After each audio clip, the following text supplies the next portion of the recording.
coming up soon, right? Everyone must be busy buying things to make their homes more festive now. Wonder what this year's theme is going to be. Oh, Paimon can't wait to find out! Let's head to Liyue Harbor and ask around!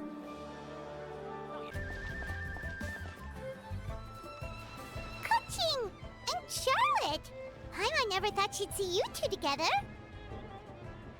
Nice to see you again, Traveler and Paimon. Oh, we're not interrupting anything, are we? Not at all. I wasn't in the middle of an interview or anything. I was just asking Miss Kuching about purchasing a kite. A kite? Are you buying some regional specialties to bring back to Fontaine? Well, yes. And... It seems you haven't heard yet. The theme of this year's Lantern Rite is kites. Oh, so that's why Paimon has seen so many floating in the sky. Liyue Harbor is always changing, so it is only fitting that Lantern Rite should change in turn. The Qixing believes it would benefit Liyue to build on our own cultural foundation by embracing the technologies of other nations. After all, it is said that the stones of another mountain may serve to better polish one's own jade. yeah, remember my business meeting with Tianquan Ningguang the last time I was in Liyue Harbor? That's what it was about. But all I really did was use my network to introduce Lady Ningguang to some interesting people. I'm not sure that quite counts as fostering cooperation. In the end, we decided to combine Liyue's traditional art of kite making with Fontaine's mechanical vertical lifting device. Mechanical lifting device? Sounds pretty impressive. But don't kites just use the wind to fly? Why would you need to add something mechanical?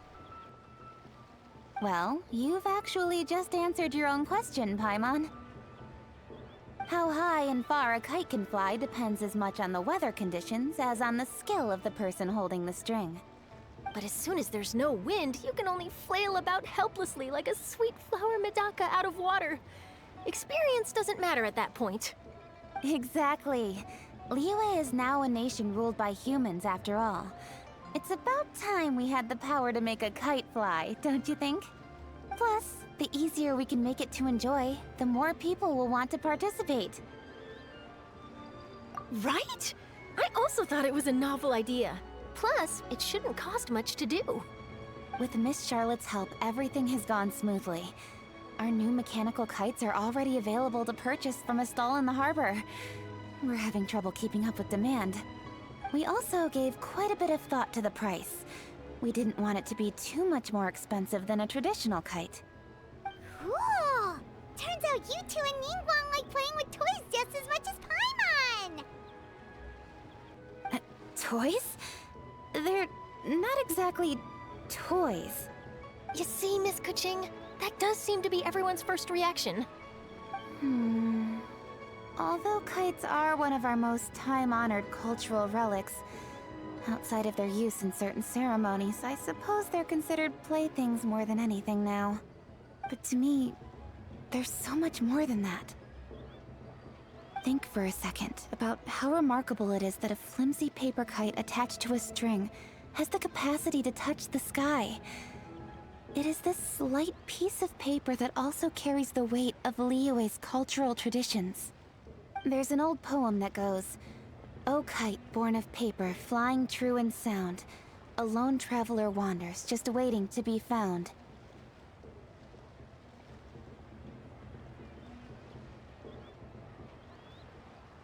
In the past, poets from Liyue used kites to symbolize a feeling of longing, or evoke the peacefulness of idyllic rural scenery.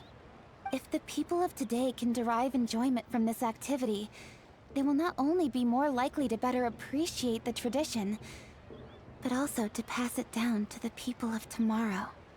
That's the Kuching we know, always thinking 5 steps ahead of anyone else. Well said, Miss Kuching. I've learned quite a bit myself.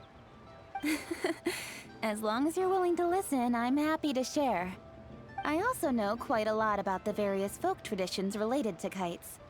For example, whenever a kite blew away, people would say it was the Adepti that summoned the wind to take it away as an offering. That way, You can turn an unfortunate event into an auspicious one. What about something more fun? Do you know anything like that? More fun. Let me think. Oh, I suppose we should first talk about how kites are made.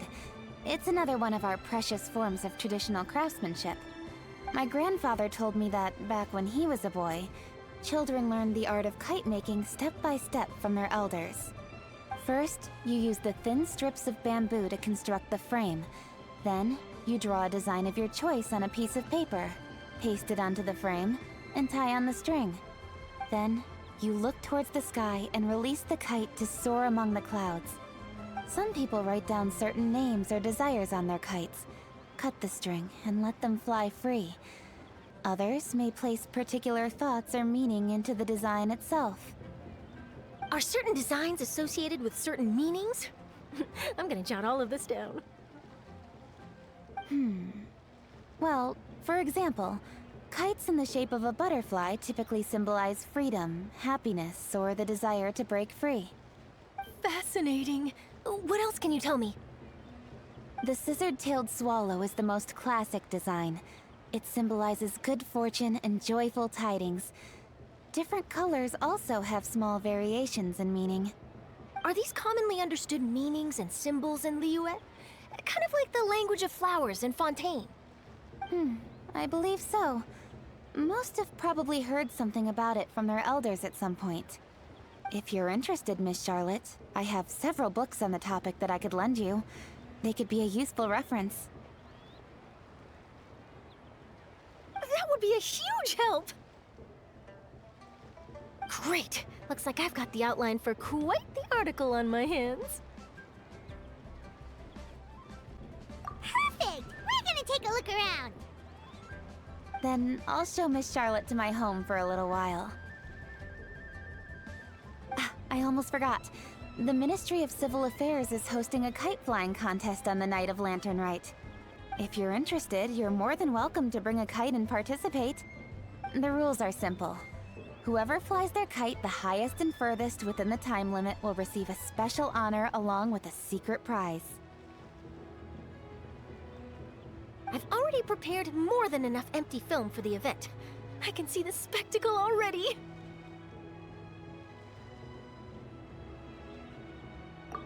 Maybe tone it down a bit, Traveler.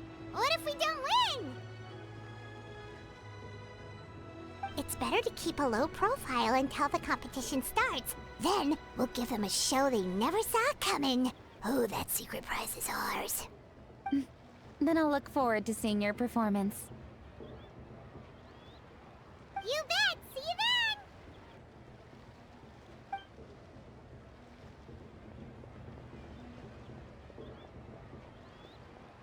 Wait, Traveler? Take a peek to your right. Do you see those two people lurking over there? Is it just Paimon? Or were they staring at us the whole time we were talking to Kuching and Charlotte just now? They seem fishy. Great, so it wasn't just Paimon. Do you think they could be treasure hoarders? They always seem to be stirring up trouble during Lantern Rite. Oh, Paimon's sick of waiting around for something bad to happen. We should strike first, you know. Foil their plans before they even begin. You go right, Paimon will go left.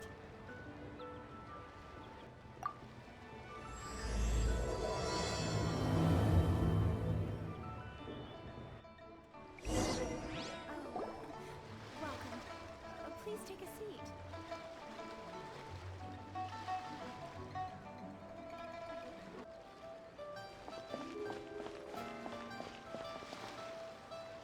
Oh. It is with such an air of urgency that you appear before us. Your comportment suggests you believe us to have committed some heinous crime. Perhaps you could enlighten us as to your intentions. Whoa, where did this fuddy-duddy come from? You should be the one doing the enlightening, buddy. Don't think we didn't notice you eavesdropping. One look and we could tell you were up to no good. Tell us everything, starting with your name! One bears no secrets before two such as yourselves. You stand in the presence of the mighty and illuminated Adeptus, Moon Carver. For the purpose of this foray into the mortal realm, however, you may address one as Hojong. You kidding? That deer's got his head stuck so far up in the clouds, there's no way he'd humble himself down here with the rest of us. You may want to hold your tongue, Paimon. Ha! Don't think that Paimon is gonna believe you just because you know her name. Let Paimon guess. You're supposed to be Mountain Shaper, right? Indeed. Mooncarver and myself have descended upon the mortal realm for a visit. The two of you may call me Jiahu. Huh. Looks like you did your research. But in our experience, the harder you try to lead us on, the more likely it is that we've got a big fish on our hands. We'll go straight to the Millilith and have you arrested for impersonating a Adepti. Preposterous! Utterly preposterous! Right. Tell us something that only an Adeptus would know. And it better not be some common knowledge that any person on the street could tell you. During the last Lantern Rite, we gathered at Mount Hulao with Rex Lapis and made use of Cloud Retainer's supreme cuisine machine to prepare bamboo shoot soup. Perhaps you have some recollection? The flavor of that soup was more than enough to whet one's appetite. As such, Cloud Retainer assented to my use of the device beyond that singular occasion, providing other recipes to boot. Since then, one has dabbled in the pleasures of the culinary arts whenever time allows. Dabbled? Upon one's last sojourn to your mountain, did you not immediately attempt to hide the device behind a chunk of amber as soon as one's presence was known? Did one not speak up on your behalf but a moment ago? This is how you choose to repay that kindness? One is simply trying to emphasize the veracity of our claim. That does not mean you should reveal personal matters so readily. They might think one bears no difference from Cloud Retainer. Forget it. One does not have the breath to waste on such petty trifles. That might have been more detail than we needed. Seems like you two are the real deal, and Paimon's sorry for suspecting you. But, for beings as forgiving as yourselves, this is just water under the bridge, right? You indeed have an agile mind. Cloud Retainer was not mistaken in her high estimation of you. Paimon's still curious about something. It's just... Paimon can understand why Mountain Shaper is here, but why did you decide to come to the city, Mooncarver? It's not really your thing, is it? It is but an inevitable eventuality. Long have the mountains remained strangely idle since Cloud Retainer's move to Liyue Harbor. With Lantern Rite near at hand, one would expect Cloud Retainer to provide us with an account of the festivities in advance. Yet to this day, she has failed to appear. Cloud Retainer is hardly the forgetful sort. One must never rest idle in the face of that which demands action. And since our acquaintances dwell in Liyue Harbor, we had to travel here in human form to avail ourselves of their aid, Cloud Retainers in this case. But a moment ago, one heard you speak of a mechanical kite of sorts. It appears the essence of the situation has hitherto revealed itself. Now it is time for one to retire back to one's abode. Huh. So, you're not looking for Cloud Retainer anymore? Perhaps there are aspects of Cloud Retainer's temperament that remain opaque to young Paimon. Given one's understanding, one can only imagine the anger that now consumes her. Cloud Retainer is of a proud and arrogant disposition. She holds the belief that her skill in mechanics surpasses that of all others. One can be quite certain it is hardly with an open mind that she regards the arrival of this new technology. One surmises that she has shut herself away, refused all company, and buried herself in the study of her own creations. To call on her would only invite her rebuke. However, if you do happen to cross paths with her over the next few days, do pass along one's regards. Sure, leave it to us. Have a safe trip back, and enjoy the scenery, and happy lantern ride! Thank you for your kind words. We shall now depart. We got all worked up for nothing, huh? All that trouble and it turned out to be people we knew all along! Well, it's still pretty early. Let's head over and check out the kite stalls. Paimon wants to see what kinds of kites we can buy to use in the competition. The bigger and prettier, the better!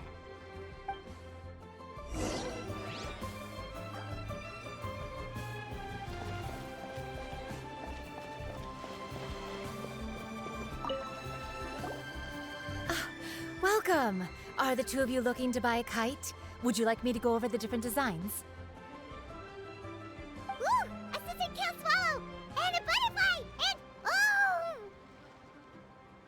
oh! This jade chamber design is our newest. It's been selling like crazy over the past 2 days. Does it also have a unique meaning? Of course. The jade chamber symbolizes wealth and abundance. The kite bearing its design is said to bring riches in the future to those who fly it. Oh, now that's Paimon's kind of kite! I apologize for the interruption, but are all your wares in order, Miss Genuine? Yes, they're just over there. The paper, bamboo, and dyes. All the necessary kite-making materials. Wonderful! I'll pack them up and get a guard to deliver the goods to Yilong Wharf for you. Yilong Wharf? Oh, wonder what that place is like during Lantern Rite.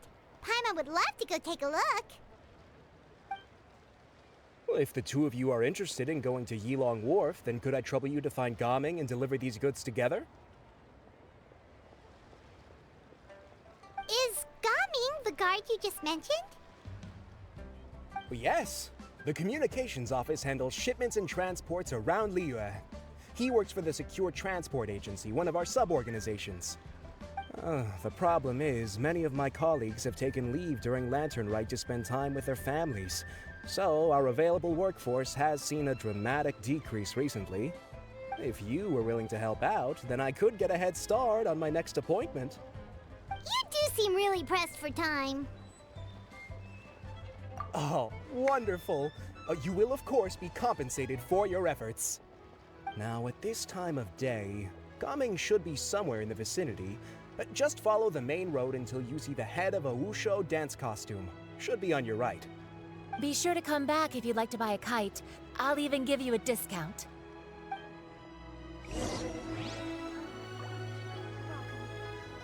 By the way, do you know my aunt?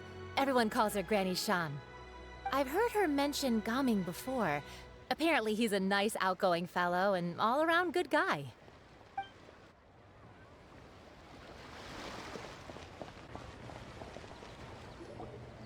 Wait, I thought we had an agreement.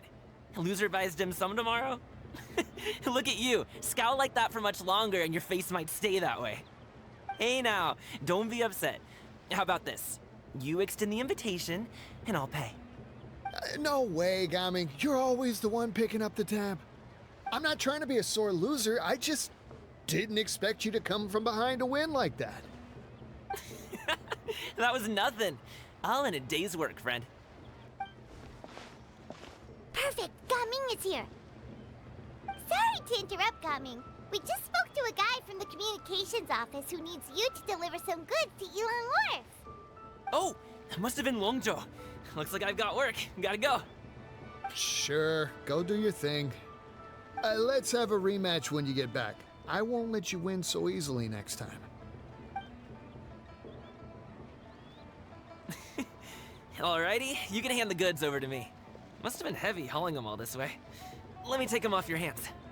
It wasn't that bad. It's just some kite-making materials. Plus, we didn't have to walk very far. Kite-making materials. I see. I'm glad it wasn't too much trouble, Paimon. Still, I owe you one. Ah, and you must be the traveler. It's nice to meet you. Thanks for your help. Huh? You know us? There probably aren't many in Liyue who don't. I've heard quite a bit about you two. You're quite well known around these parts. Oh, and please excuse Longzhou if he forgot to thank you. Take my thanks in his place.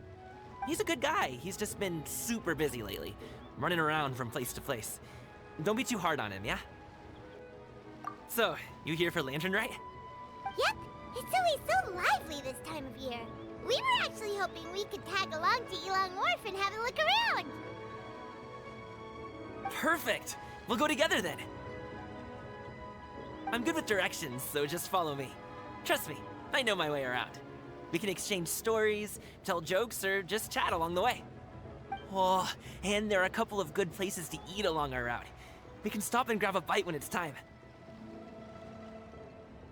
The ingredients are fresh, the portions are generous, and the prices won't break the bank. You can order anything, and I promise, you won't be disappointed. Order anything? Hey, did you really have to call Paimon out like that in front of our new friend? Don't worry, I understand. I joke around like that with my friends, too. It just shows how close you are. Do you need to pack anything up before we hit the road? I can wait. Nope, our things are always packed and ready. We're pretty much travel experts at this point. Oh, that's right. Then let's get going. If we run into any trouble, you can count on me to protect you. I am a guard, after all.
Oh, you're back. Jeez, guys, where'd you go?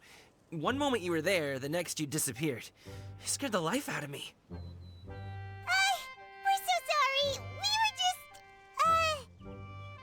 it's kinda hard to explain. Fair enough. Well, the mountain road is pretty hazardous, and it's easy to get lost in the fog. So from here on out, stay close to me. Got it. Let's keep going. Oh, the docks are just a bit further. One step at a time. Hang in there.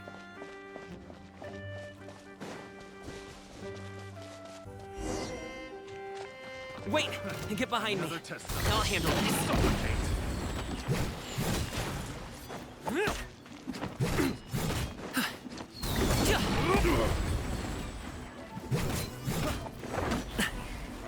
Suffocate, fry. Stop it now! Off with you! Suffocate, fry. I got careless. Suffocate.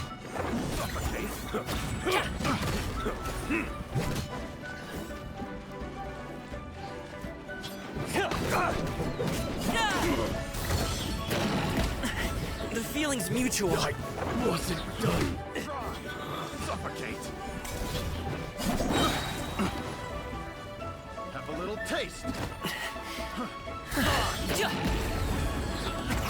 Many happy returns.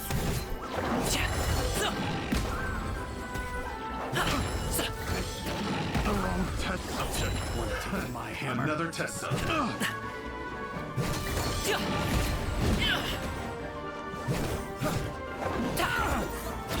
Free.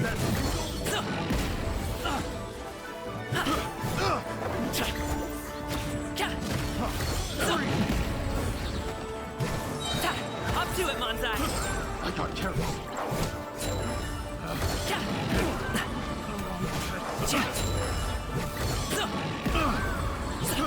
I got careless. Picked the wrong test subject.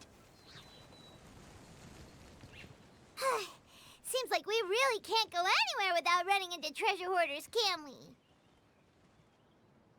Yeah, it's not uncommon for deliveries to get intercepted. That's why this job needs guards like us. Paimon was impressed by your moves back there. You seem like a real pro at your job. Oh, that's not a skill I learned on the job. It's just a hobby. Have you ever heard of wushu dancing? Really? Wushu dancing is famous in Chunyu Vale. Performers might be invited to promote the opening of a business or to spread good fortune during a holiday season. But I must admit, it has nothing on the popularity of the Liyue Opera.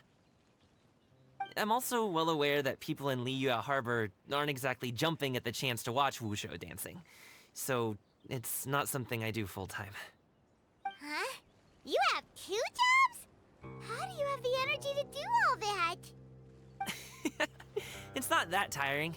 You just have to take a rest. Paimon gets it, so you must sleep a lot then. Not really.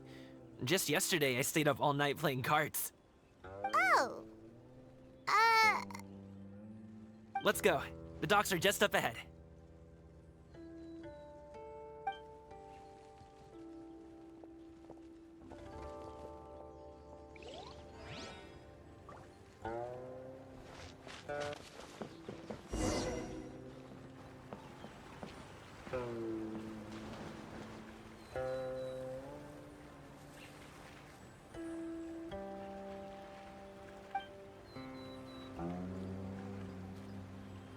Finally, we can rest. Ooh, Paimon's shoulders are so stiff. And her stomach so empty. Sorry. Did I push the pace a bit too much? I mean, you were the ones who said you were travel experts. Liu is just too hilly. Floating up and down so much. Where's Paimon out?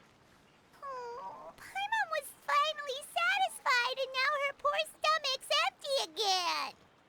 Aw, would you like some winter melon cake? I have some on me that I bought from a store. Yes, Paimon will take all you got.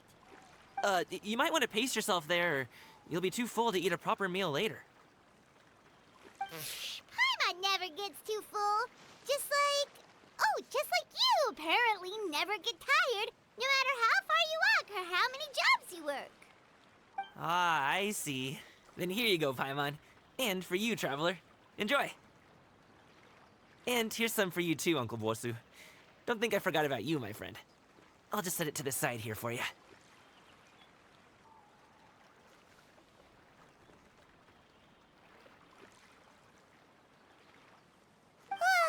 That hit the spot. Paimon thought she was going to starve to death for a minute there. That close of a call, huh? I've been eating wintermelon cake ever since I was a kid.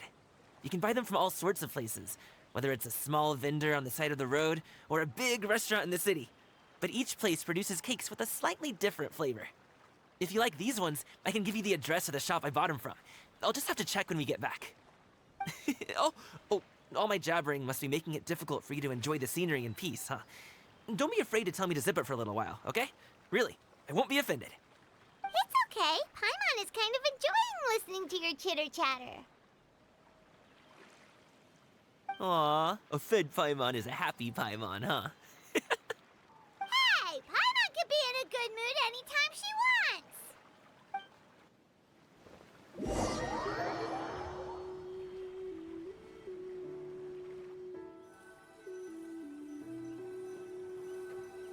Need some fresh bamboo for this.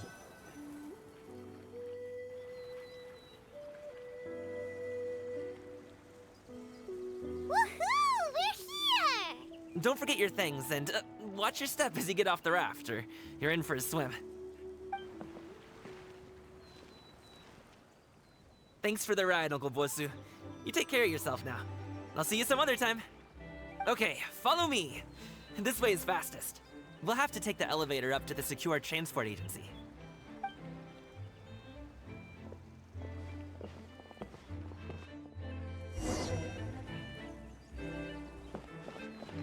Hey! Slow down. I'm begging ya. What is it? No one's gonna try any funny business when the street is this packed, right?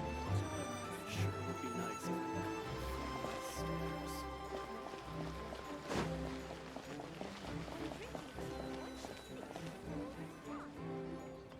Oh, well... how should I put it? Come on, spit it out! Do you see that group of people over there? Those are my relatives. Wow, you sure have a big family. Once they start buying things, they won't stop perusing till it gets dark. This is bad. They're your family, not your arch enemies. What's there to be afraid of? Unless... Oh, did you do something horrible to them? No, it's not that. I'm just not that good at dealing with my family. It would be best if we could steer clear of them. I'll explain more when we have the chance, but right now, we've got a job to do. The left side looks pretty packed. Let's go straight. Slow and steady wins the race.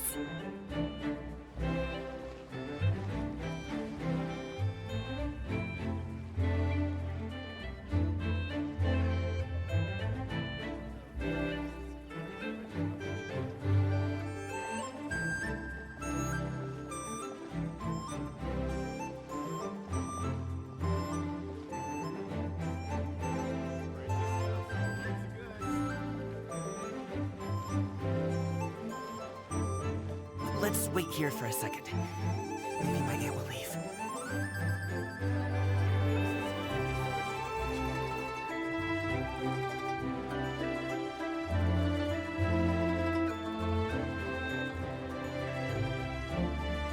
She's gone. Let's go.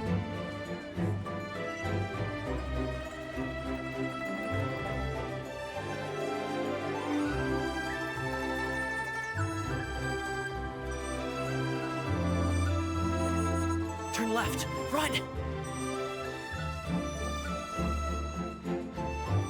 To the right, and... Solid practical training will unleash real punches. Wow, you guys are good. I'm impressed. That was nothing. It was a piece of cake. Oh, winter melon cake to be exact. You really liked it, huh? Ooh, you know what? I'll buy you a whole bunch and pile them so high you can swim in them. As long as you don't wind up drowning, Paimon. Hey, Uncle Jirgwe. These are my friends, the Traveler and Paimon. They came to deliver some goods with me. So, I guess I'll go ahead and take these over to Uncle Yongzan then? Yes, thanks for your hard work. I should thank you both for your trouble as well. Please take a seat and rest for a bit. I'll prepare some tea. No need. We'll be off soon anyway. Hey, we're already here, aren't we? No harm in taking a load off for a bit. Plus, I know the Secure Transport Agency has some great Songhua tea stashed around here somewhere. I promise you, one sip and you'll be hooked. Anyway, you just sit down and relax, Uncle Jirgwe. Who would I be if I just sat here and let you go through all this trouble? Leave this to me. I have to be up and about to drop these goods off anyway. What's a little extra time on my feet? Oh, you aren't too picky, right, Traveler? I know Paimon prefers things on the sweeter side, so I won't steep the tea too long. And I'll add some dim sum pastries on the side. Aw, you noticed what Paimon likes? How long have you two known Gaming? Oh, not long at all. We just kind of tagged along on his trip to Yulong Wharf. He's just a super welcoming guy. We became friends, you know, just like that. That's just how he is. He's the attentive sort, really knows how to look after his own. A while ago, one of our guards had to take off work, said his joints were hurting due to the rain. Gaming personally went all the way to Boo Boo Pharmacy to get some medicine for him from Dr. Baiju, then traveled through the night to deliver it back to him. That young man has such a good head on his shoulders. How can anyone not love him? I mean, there is his dad, but, well, ask anyone else, and... Uncle Yongzan says he doesn't have the personnel to spare for this delivery right now. So what do you think, Uncle Jirgwe? Should I go ahead and deliver it instead? It feels like we've troubled you enough already. It's kite-making materials, though. Could be for a kid. I'm sure the sender wants it delivered before Lantern Rite. Oh, by the way, here, have some tea. All right, then. Deliver it if you want to. Ooh, are you free in 2 days? How about we grab some dim sum from Shinya Kiosk? My treat, and don't even think about trying to pay. Whoa, that's way too generous of you. Don't mention it. Just think of this as a thank you for all your help. Besides, the thing between me and my family, it's a long story. It might take some time to tell. Sounds good. Paimon never says no to free food. All right, then I'm off. See you in 2 days. Oh, and Paimon, make sure not to eat too much before then. Don't say I didn't warn you. Is he underestimating Paimon? She's just gonna have to show him how much she can really eat. Anyway, is Gaming's family situation really that complicated? He has such a happy-go-lucky personality. Plus, he's an enthusiastic and diligent worker. It's hard to imagine a guy like that being troubled by much. How should I put it? Since he already plans to tell you himself, you don't need an old man like me to add my 2 cents. You seem to be around the same age, so you might have a lot in common. Perhaps you could help him talk things through. Consider it a favor to me. If you have the time, maybe you can make a little flag for us to wave about. It can say, "We provide aid in spades." Couldn't hurt to advertise our services, right? Well, I can certainly arrange that. Is there anything else you wanted to say? Wait, seriously? Paimon was just joking, but if you're going to get us something, she'd much rather have winter melon cake instead. Seems like Gaming really has rubbed off on you. Would you like some more tea? I think there's some left. No thanks. We came all this way and still haven't gotten a chance to look around the wharf. We should see the kinds of kites they got. Maybe they'll have ones you can't find in Liyue Harbor. All right, then. Please do let me know if you'd like more tea. You're welcome to stay as long as you like.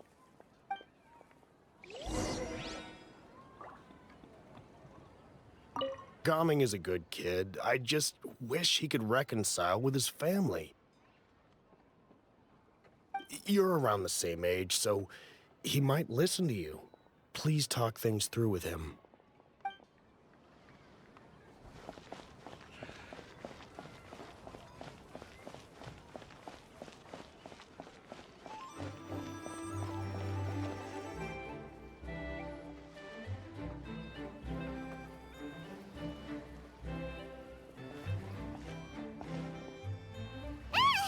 What are you doing here?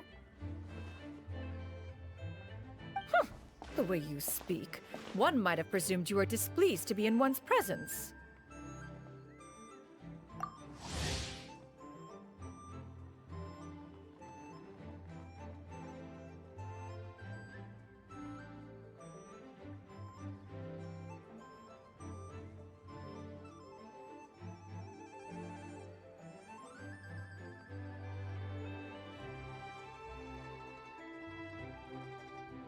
Take note, Paimon.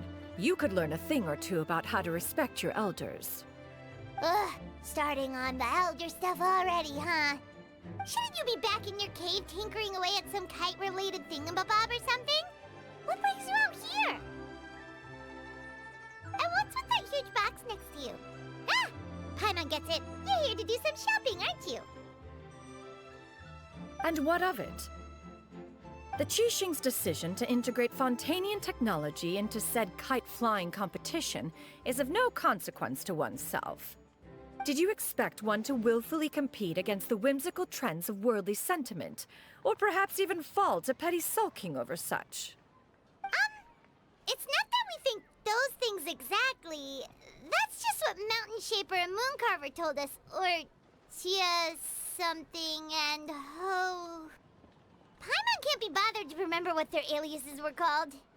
Anyway, they went to Liyue Harbor to look for you. They even asked us to pass along their regards if we ran into you. Oh, huh. Tianyun?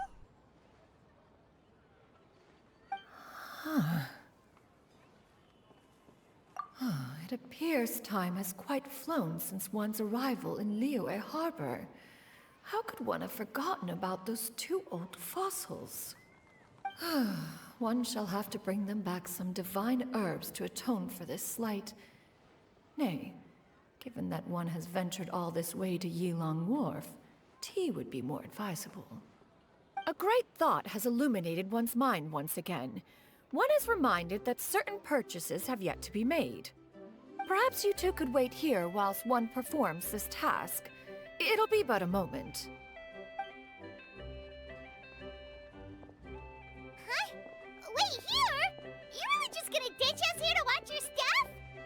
Oh, that woman really just does whatever she wants. Hey, not you too, Traveler! Oh, all this Paimon ditching is super not appreciated. Just come back soon, okay? Paimon doesn't want anyone to try and steal his stuff. Welcome. Please have a look around. We only sell teas of the finest quality, sourced directly from Chaoying Village. Might I recommend the Songlo variety? It's one of our specialties. Now, that sounds promising. One will bring some back for those old fossils, and all will be well. 2 boxes will do. Wonderful. By the way, we're actually running a special Lantern Rite promotion. Buy 3 boxes, get 10% off. 4 boxes will net you 20% off. 20% off 4 boxes. This merchant strikes a fair bargain. One might as well give some to Morax and Ping too. Then 4 shall suffice. I see. Are you intending to give these as gifts? If so, perhaps I can interest you in these exquisite gift sets. Buy 10, get half off. Look at the magnificent design, and the red ribbon gives quite the festive flair, don't you think? Such a gift would be sure to impress any lucky friend or family member. 10 boxes. seems rather excessive. But if one factors in the conqueror of demons and one's disciples... 10. A nice round number, don't you think? Of course you do. I'll even shave a little extra off the price for you. That is agreeable. I will have these boxed up then. Of course, right away. I see you have quite the eye for fine items, mademoiselle. Perhaps some of my wares might also be of interest to you. I'm a toy merchant from Fontaine. You'll get nothing but the finest and most intricate clockwork toys Mora can buy here. Each one sure to be a source of endless amusement.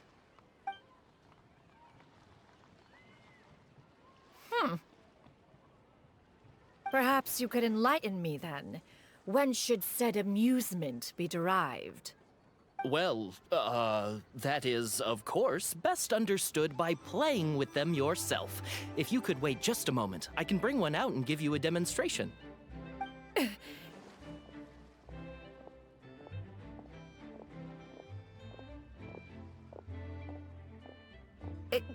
There is no need for that. Mademoiselle. Give me your newest and finest model, and be sure to package it securely. Ah, of course. Here you go. The instruction manual is... I can do without, thank you. Many watchful eyes surround this place. If one were to be spotted purchasing a mechanical toy such as this, a child's plaything no less, it would only invite scandal. There is no harm in bringing it back to study in secret.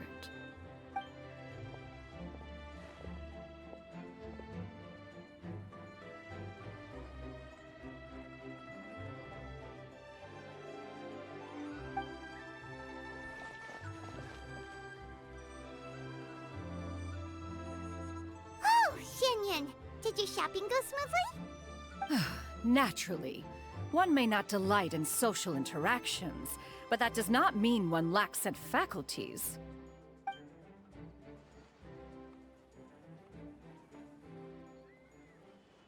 And you two? Are you not here to purchase things? We just haven't had time yet. It doesn't look like there are any kite stalls around Elong Wharf, but it does look like there are lots of goods from Fontaine. You are also planning to participate in the kite flying competition, then? One means to say, you along with all the other youths.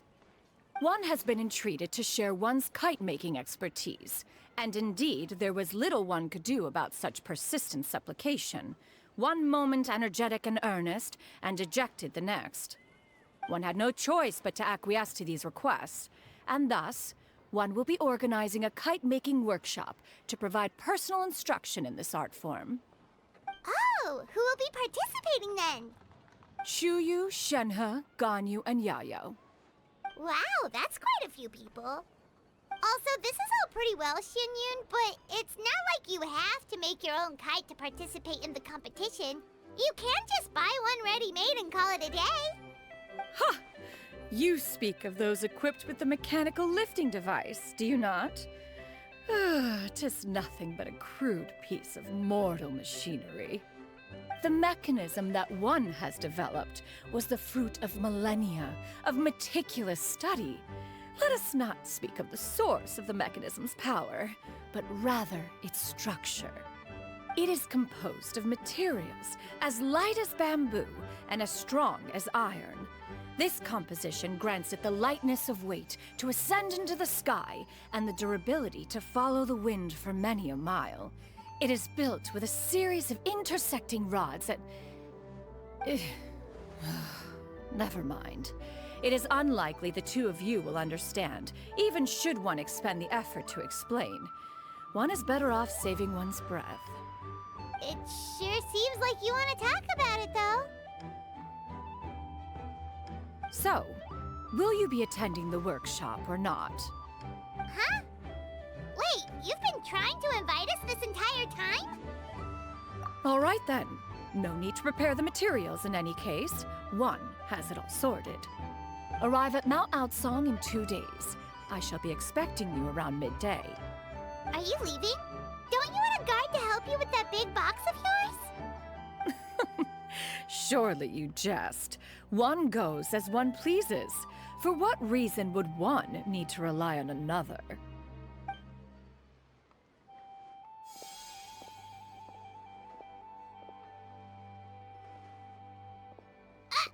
It can float?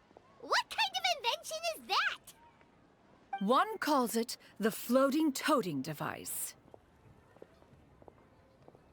Huh. She seems pretty proud of that one. Look at her walk down the street. She seems so confident, but everyone around her is looking at her all funny. Paimon wonders... never mind. But anyway, that box of hers seems to be full of those mechanical lifty thingamabobs. Not that Paimon was peeking or anything. She just, got a bit unsteady for a second and accidentally brushed the embroidery on top. And wouldn't you know it, all the stuff inside almost came bursting out. Paimon even went out of her way to keep it all together.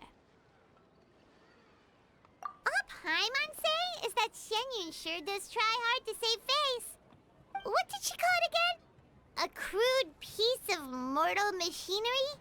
Paimon bets she just can't wait to take it apart and see how it's made. Totally. We should probably act like we didn't see anything, though. You know, in consideration of her feelings and all. After all, that is the propriety with which one should comport oneself. When it comes to an elder, right?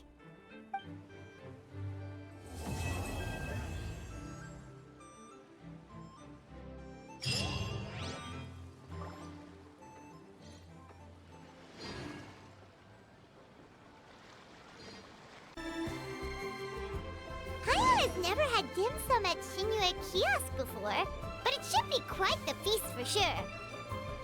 Ooh, and that's Paimon's stomach right on cue telling her it's time to go find Gamin. Let's go!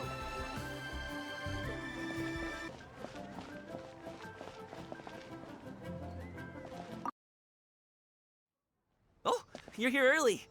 I just ordered. The food should be out in a second. Sit down, sit down.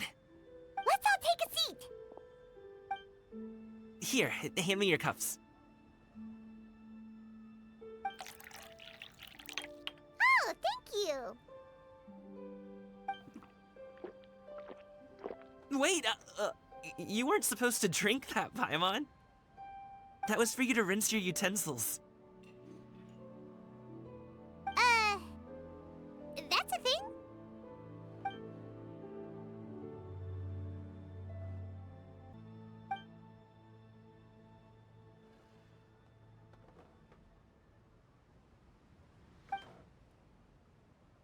Wow, so much delicious food! Do you really eat all this just for breakfast? That's just how we do it where I'm from. Most of the time, though, I don't eat lunch after dim sum. Oh, that's good to hear. Paimon doesn't need to worry about holding back then. Eat, eat. If it's not enough, we can always order more. Oh, and there's tong soy coming as well. I don't usually have that in the morning, but, well, since everyone's here, I just had to order it. What about you, Traveler? Is the food to your liking? Want some more seafood congee? Let me refill your bowl. Paimon's gonna take you up on that. Fill it up nice and full and make sure she gets a few extra shrimp. Thanks!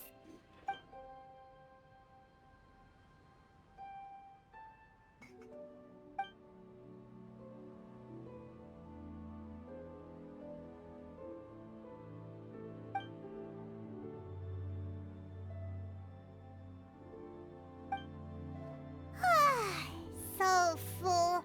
That meal was so satisfying, it even gave Paimon some extra brain juice. Oh, listen. Paimon's figured it out. Let's think about this for a second, Gaming. You invited us to this awesome restaurant and ordered a whole table full of expensive dim sum just for the three of us. Well, you must be hiding the fact that you're some young master from a rich family. That would explain why you try to keep your friends and family away from each other. Are you confusing me with Xingqiu? Huh? You know Xingqiu? You sure know a lot of people. Well, when you're on the road as much as I am, you hear all sorts of rumors. Sometimes they're true, sometimes they're not. What it comes down to is being able to tell the difference. More often than not, that means knocking on some doors to find out for yourself. Oh, you truly are a man of many talents, young Master Gaming. Okay, enough with the teasing. Sorry to burst your bubble, Paimon, but you're wrong about my family situation. What? Oh, Paimon thought she was onto something there. My dad is just an ordinary tea merchant. Small scale stuff, you know? It wouldn't even make sense to mention his business in the same breath as the Feiyun Commerce Guild. My dad... he always wanted me to inherit the family business, to be a merchant like him. But that's just not who I am. It's not who I ever wanted to be.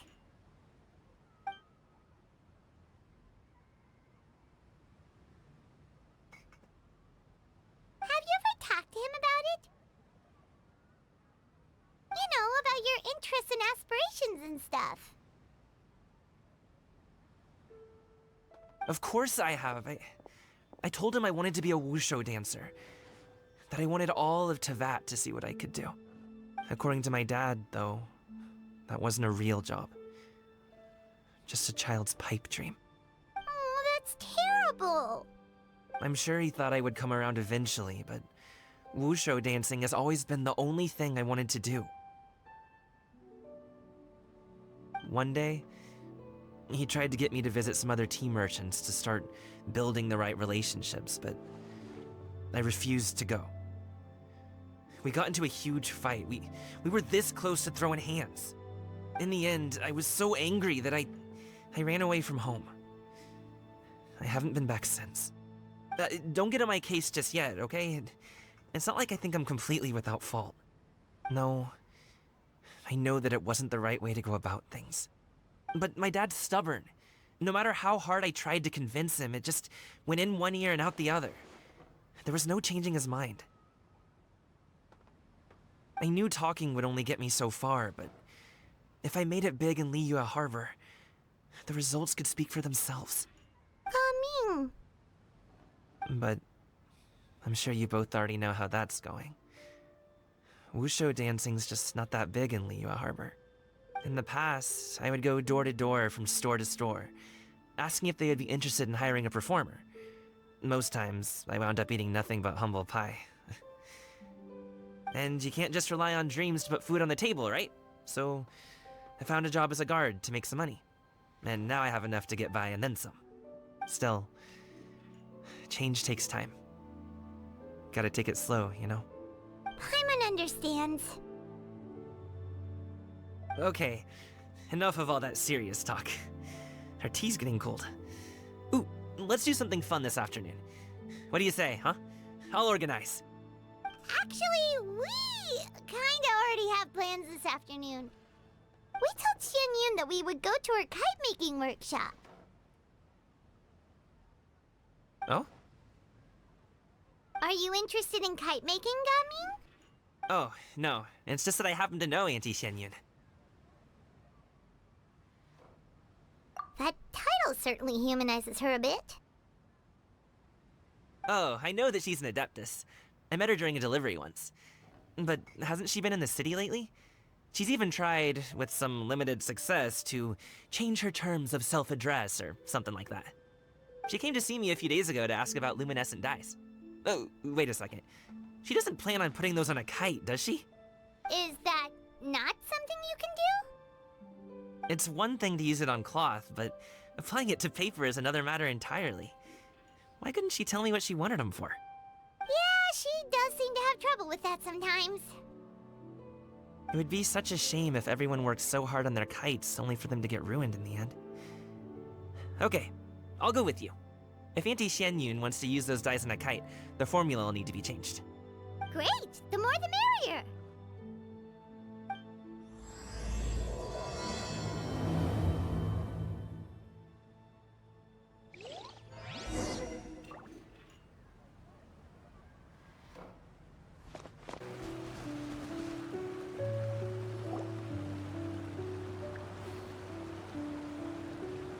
Ganyu!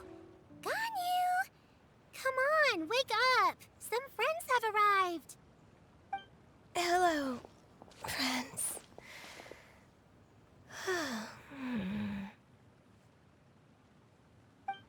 Ganyu! Oh, I have some mint oil. Perhaps we should try that. A guest at Wanmin Restaurant recommended it to me. I've tried it. Its stimulative effects are much stronger than what can be achieved from chewing on mint leaves alone.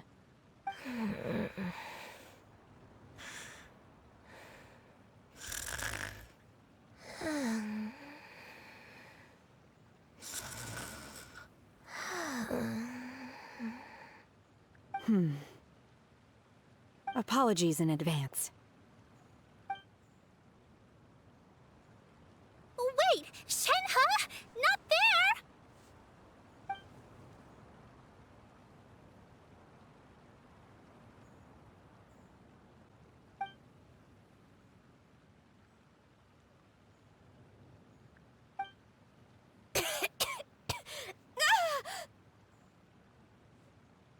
See? It worked. She's awake. Are you okay, Ganyu? Do you need some water? Or maybe something to eat? I'm fine. I just feel chilly all over. Huh. Was it that effective? Chilly, huh? Master always says a cool head leads to a calm heart. So, does this mean that heat's what we need to help you, Ganyu? Paimon doesn't think that's what the expression means exactly. I feel a bit better now. Was I asleep? Must have been around the time I usually take my midday nap. Did you not sleep last night? That does seem to happen to you often. Perhaps you should come work at Wanmin Restaurant with me. We get off at 10 on the dot every night without fail. I could never. I'm sorry. I seem to have missed your name. You are... Me? My name is Gaming. I work as a guard for the Secure Transport Agency. Gaming. The name sounds familiar. I believe I've heard your name mentioned around the Ministry of Civil Affairs. People tell me you're an extremely enthusiastic worker, and you are very generous with your help. Well, you know me. Or, I guess you don't. My name is Ganyu. This is Shenhe, and this is Yao Yao. It's an honor to finally meet you all. Oh, you must be here for Auntie Xianyun's kite-making workshop, right? Yes. I have neither made nor flown a kite before. As long as Master is willing to teach, I am willing to learn.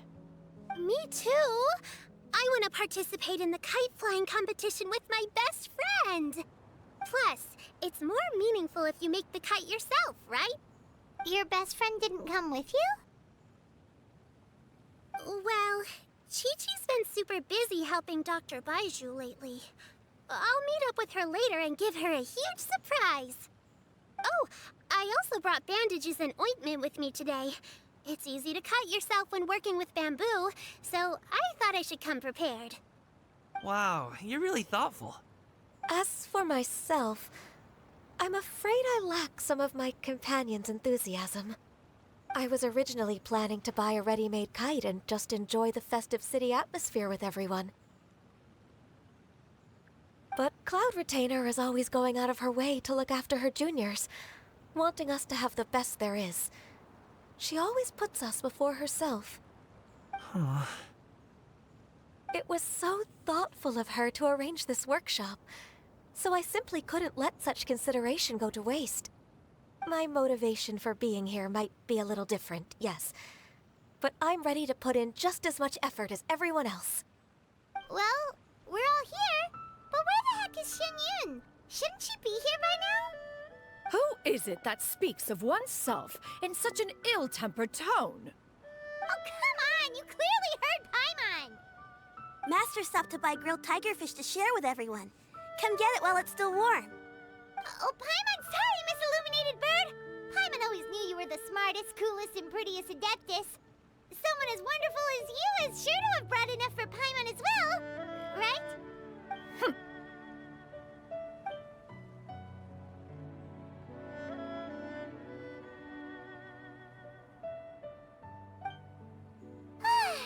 So delicious. Paimon's life is complete. It appears that we've ended up with quite a few participants indeed. Go ahead and divide yourselves into small groups. The materials are over here. The regular dyes and luminescent ones have been clearly marked. Use them as you see fit. As for how to make the kite, one assumes you all made sure to listen to the instructions one provided while we were eating. Yes? Are there any questions? Paimon may have focused a little too hard on the eating and less on the listening. Paimon knew she could count on you, Traveler. One will wait under this tree and avail oneself of the cool air while one digests. Do not hesitate to seek one's company if you have any trouble, questions, or simply want to chat. We're not in any hurry to get started. Why don't we go see what the others are up to?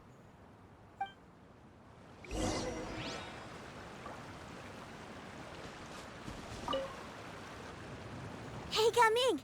Want to team up? Huh? I have to participate? I thought I'd be done for the day after adjusting the dye formula. You're that unenthused by kite making, huh? That doesn't seem like you. No, it's not that. It's just... it would take too long to explain. I guess I'll just make one then. What shape should we go with? How about a butterfly?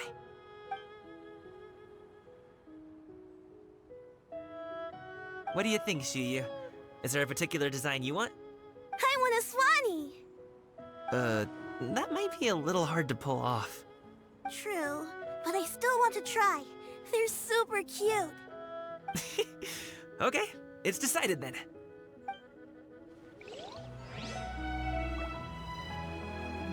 Gaming, can I do the coloring? Sure. I'll go ahead and make the frame for you.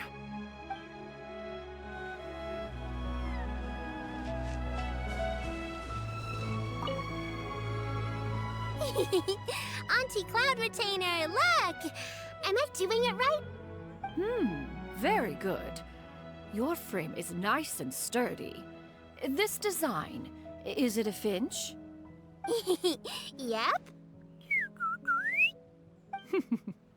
One is looking forward to seeing your finished product. What color are you going to make it, Yao Yao? I haven't decided yet. If I make it blue, it'll be more like my friend. But if I make it gold, it'll be more like me. If you are asking for one's own opinion, one would advise choosing gold. When giving a gift, the key consideration is the recipient's feelings, is it not? One imagines your friend would much prefer a kite that reminds them of you. Oh, hey, I never told you the kite was for Chi-Chi. How did you know? With age comes wisdom, child. One simply has a way of knowing things. Oh, cool. Thanks, Auntie Cloud Retainer. I'm gonna start painting it gold right now. Good. One will watch. You two seem strangely unoccupied. One was under the impression that one was supposed to be doing the relaxing. Is your kite finished? We actually haven't started yet, but we're going to start, right now.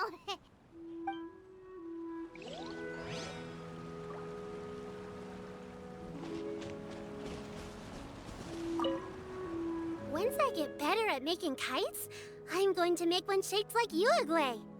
You gave him to me, and he's just the best. One is pleased that you like the gift.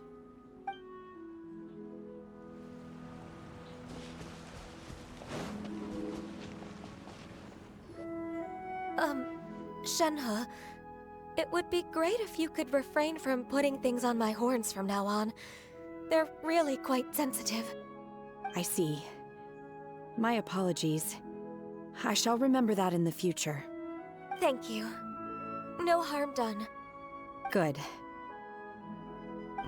Could I touch them just once more, though? No oil or anything this time. I've just always wondered what Miss Ganyu's horns feel like. Huh? Please, I told you. Just call me Ganyu. Well, alright. Just be gentle. Firm to the touch with no discernible temperature. Oh, not unlike certain medicinal plants I've eaten before.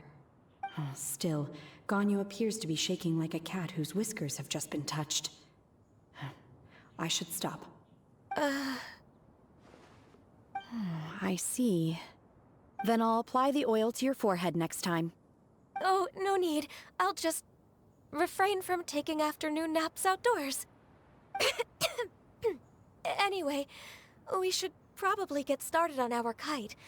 It won't be long before Cloud Retainer comes to check on our progress.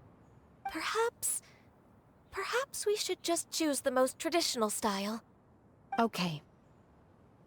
Well, they seem to be getting along swimmingly. Let's not disturb them. We should get started on our kite now. Let's go. The scissor-tailed swallow sure takes a lot of curved bamboo rods to build. Ugh. It broke.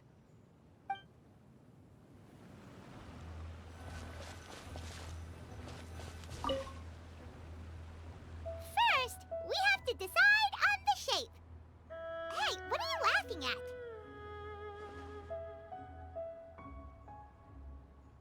Oh, that's not a completely crazy idea.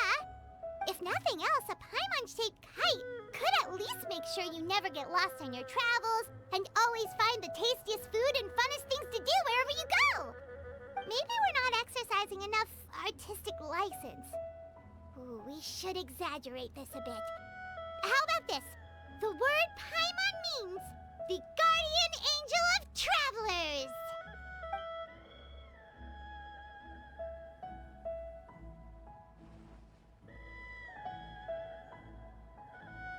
Now, what expression should we give her, since the kite is going to be flying super high in the sky?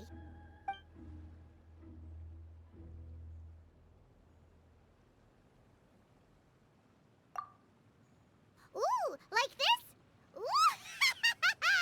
The title of Champion Kite Flyer is mine! Since the kite is going to be flying super high in the sky. It's too high! Someone save Paimon! She's about to faint! Like that? Since the kite is going to be flying super high in the sky. Oh, Paimon totally didn't do anything wrong. And even if she did, she doesn't deserve to get shot up into the sky for it. Something like this, then. Since the kite is going to be flying super high in the sky. Ooh, like this? Ooh! The title of Champion Kite Flyer is mine! Now that we've decided, let's make it happen!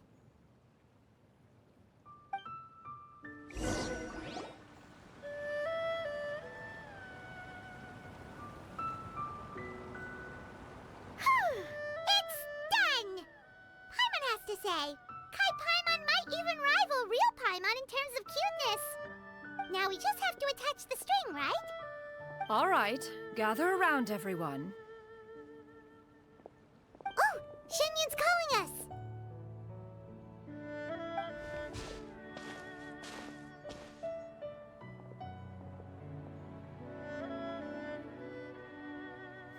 Let one take a look.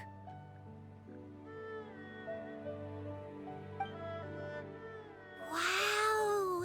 Ganyu and Shenhe made a scissor-tailed swallow. It's so pretty.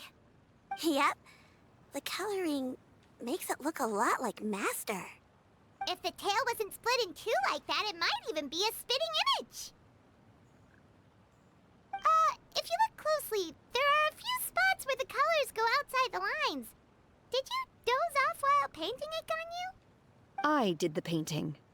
I stared at the paper for quite some time, but I simply could not recall the coloring of any bird. Except Master. Or should I say that I'm too familiar with her crane form? Even when she stands before us in human form, all I can see is blue and white.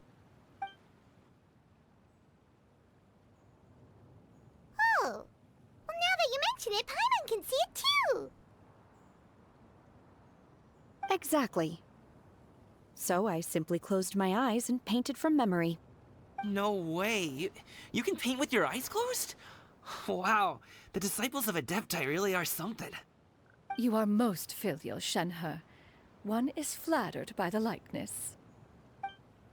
The Swanee that Gaming and Shuyu made looks very majestic.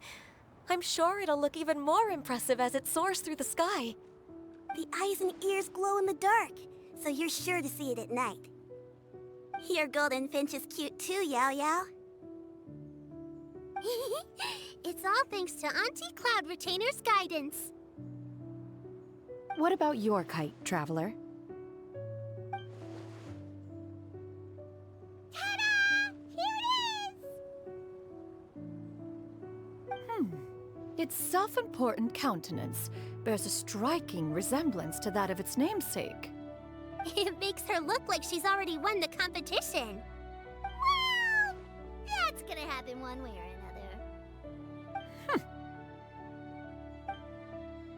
Is that the Jade Chamber?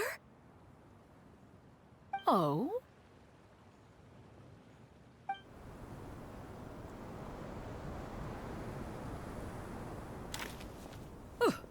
Who dares attempt such a flagrant display of impropriety by releasing a kite into one's territory without one's permission? Oh, and to do so by making use of this crude piece of mortal machinery. One simply must know who it is that possesses such impertinence. Continue attaching the strings, everyone. One will be but a moment. Cloud Retainer? Traveler, Paimon, could I trouble you to go after Cloud Retainer? Master's going to be okay, right? I'm more worried about the person who released the kite. There's wind up ahead! Looks like we can glide over!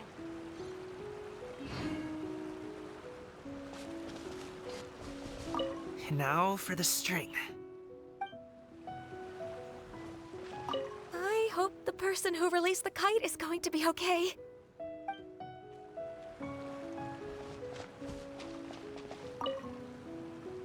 Be careful, you two!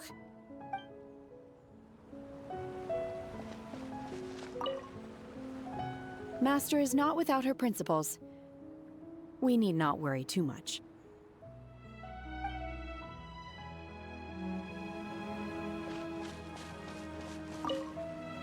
Please look after Master for me.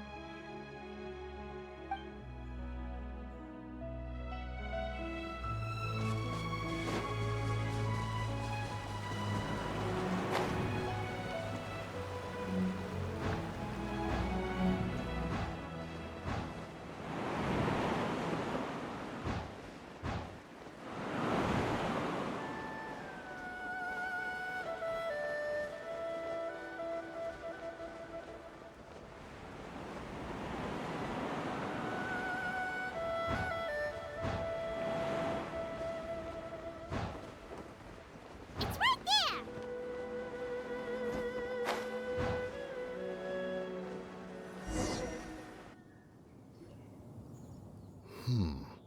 This Fontanian device of mechanical motion is quite curious indeed. Now is hardly an opportune time for your musings. Someone among us was not sufficiently attentive, and now the kite has vanished. Calm yourself. Do you have any recollection of its last location? One believes it drifted in the direction of Mount Outsong. Perhaps it is mere happenstance, but one feels a certain sense of dread at the thought. Your concern is misplaced, surely. Cloud Retainer is either in the city looking after her disciples, or secluded in her abode attending to her research. She will not notice that kite. On the subject of said kite, however, one simply must remark on the genius of its windless lift technology. One cannot help but surmise that its ingenuity rivals that of Cloud Retainer's creations. Still thy tongue. If Cloud Retainer were to hear you profess such a thing, we can both say farewell to any further use of the Supreme Cuisine Machine. One presumes that this kite belongs to you. Huh? Regard the situation with which we are now confronted. This is all your fault. One's fault? One seems to recall that releasing the kite was no solitary endeavor. Say something, Mountain Shaper. Surely you can think of something to appease her. Further explanation shall only fan the flames of her wrath. It would be better to stay silent and retire at the earliest opportunity. We can hardly avoid her forever. That may suffice during Lantern Rite. But what about the Moon Chase Festival? Sooner or later, she will discover our true identity. Hello? Go retrieve the kite. Absolutely not. You retrieve it. That is not our kite. Oh, so an adeptus such as oneself is mistaken then? Ah, you're an Adeptus? Please forgive us for any impropriety. I truly possess no inkling of who could have released a kite into your esteemed domain. Pray, who could be responsible for such wanton behavior? Verily, verily, we were but delighting in the surrounding scenery. This locale is home to such exquisite... mint! Well, and if that's all, then we'll just be on our way. We finally caught up. You sure do fly fast in your illuminated bird form, Shinyan. Mooncarver? Mountain Shaper? What are you doing here? You? Okay, now Paimon's getting a weird vibe. Did she say something wrong? It is of no consequence. Long has one seen through their disguises.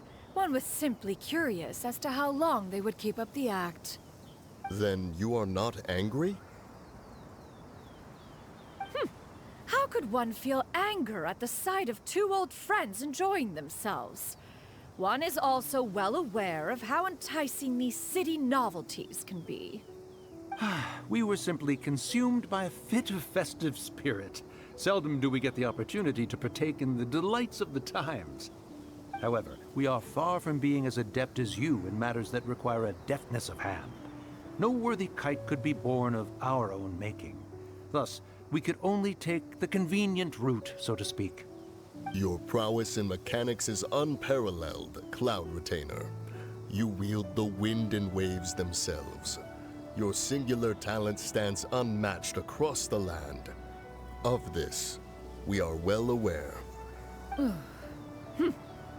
One has guests to attend to. We will have to convene again some other time.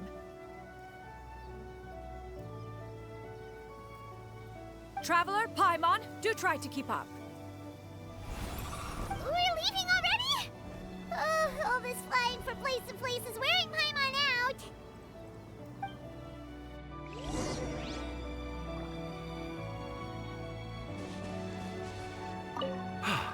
It seems that one's concern was misplaced after all. Then, should we continue flying the kite? A splendid suggestion, but it would be advisable to change locations. Perhaps your mountain would suffice? It is more than spacious enough. A fine idea. A fine idea indeed.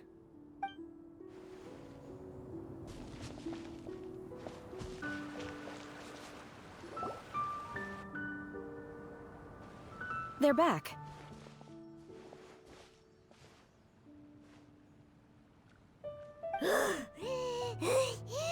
Paimon's pooped. Hi. Why are there only two of you left? After you left, Yao Yao and Shu Yu tired themselves out playing with their kites. Gao Ming offered to escort them home. Before he left, He said something that I don't quite understand. Oh? What did he say? He said, a kite is always tied down no matter how far it flies or how high it soars. Its tether prevents it from ever truly flying free. He looked quite dejected as he said this. Now that you mention it, Gaming did seem to have a rather strange attitude towards kites. A reflection of himself.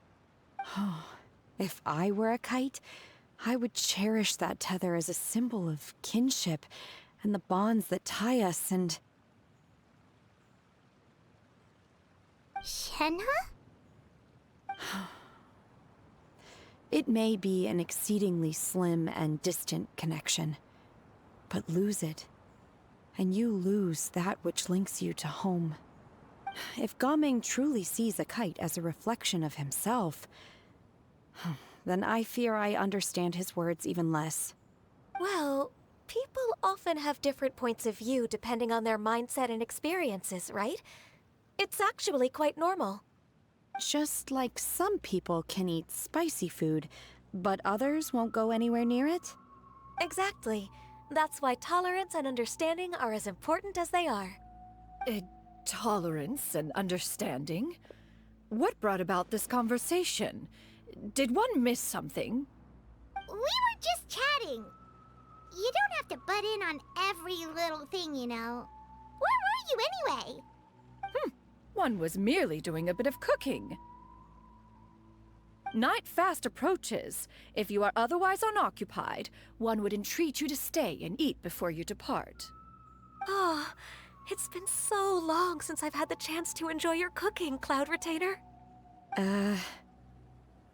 Worry not. One has prepared a variety of meat and vegetable dishes. One is more than familiar with everyone's culinary proclivities. Hey! Paimon's hungry too! It's not like the dim sum and grilled fish could keep her full the whole day, you know? Shenhe, Ganyu, come with me. Whoa, what's with all the secrecy? You're not trying to play favorites, are you? If you're ready to serve the food, we can help too.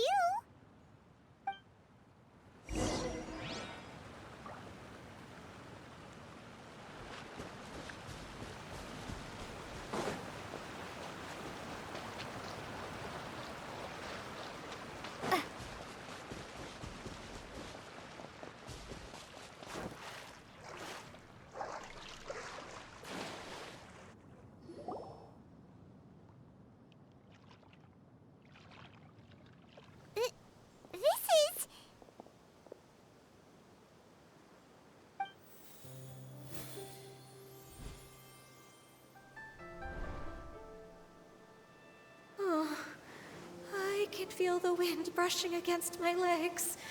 This is a bit embarrassing.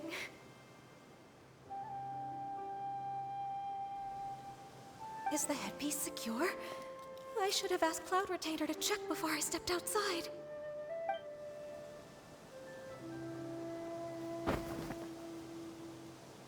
How do we look? Huh? She asked them just like that? You look pretty too, Ganyu! Oh, how should Paimon put it? You both look so elegant and refined! Those outfits really suit you both! Given that one employed the services of the best tailor in all of Liyue, one would expect nothing less. What colors have you been partial to lately, Shenhe and Ganyu? Lately? Why is Cloud Retainer suddenly asking about what colors we like? I like black. One is gratified to see one's disciple has inherited one's own tastes. The color black doesn't get dirty easily. A virtue I've come to value recently. And you, Ganyu? I favor blue and black. And the material is sufficiently comfortable, yes? Yes, very. I simply cannot thank you enough, Cloud Retainer, for this gift. And the kite, too. Thank you, Master. One is content as long as you are pleased with the gift. One hopes these garments will see much use.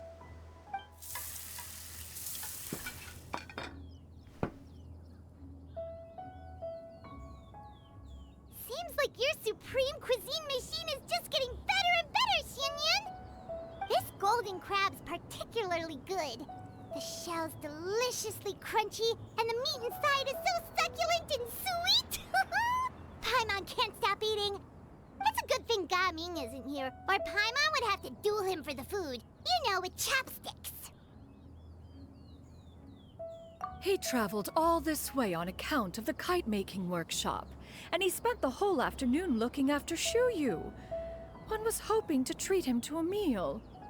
Oh well. One will just have to extend one's thanks in person. It's rare for someone to make such a good impression on you, Cloud Retainer. One has high standards. He appears to be a young man of much merit, and one is not the type who would see such potential squandered. It appears that he wishes to break free from the kite string that tethers him. Kite string? Huh, what strange metaphors you speak in, Shenhe. Ever since you returned from one mean restaurant, your turns of phrase render one at quite the loss. Where do we even begin? Oh, do you know about the conflict between Gaming and his dad, Xinyun? One has only heard that the two are not on good terms. He ran away from home and hasn't been back since. Oh? Ran away, you say? Huh. One believes we would all benefit from a more thorough retelling. Start from the beginning. Oh, okay. Paimon just hopes he won't mind. What? This shall not do. Lantern Rite fast approaches. We must make haste. As one was contacting various tailors around Liyue, one could not help but be reminded of Menogias. He possessed a singular talent for clothing design. He had an exquisite eye, not just for fabric selection and color pairing, but also for what accessories could best accentuate a garment's overall styling.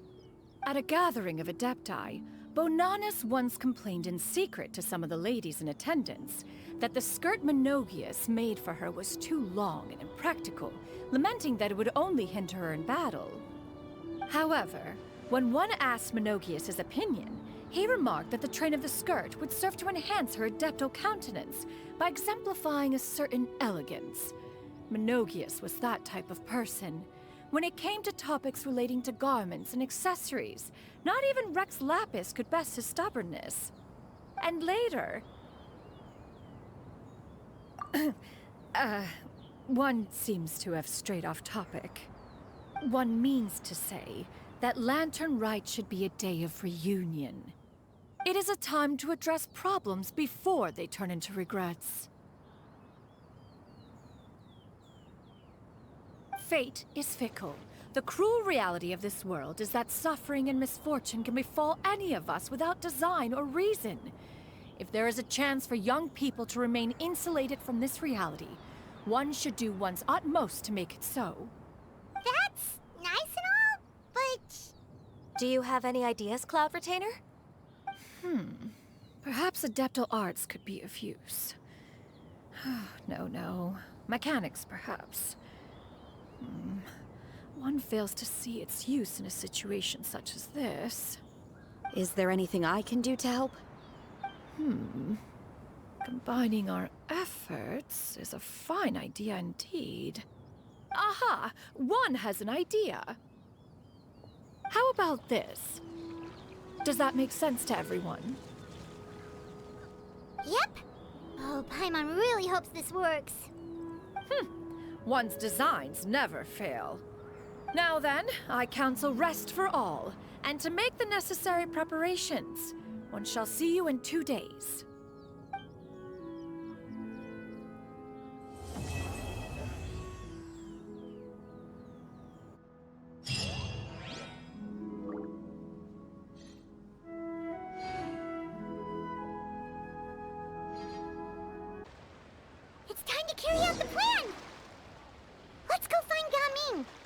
hope everything goes well.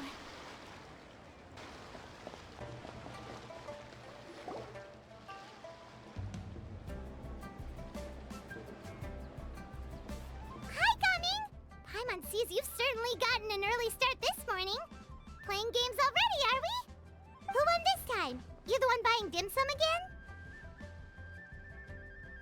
Hey, when you put it like that, it makes it sound like I'm always the one losing. Ah, perfect, you're all here. There's an important commission I need your help with. Alright, I've got the time. Where are the goods? Well, it's not just goods this time. I need you to escort a tea merchant and their wares from Chaoying Village to Liyue Harbor. A very important client has requested to meet with him. Sure. What's this merchant's address?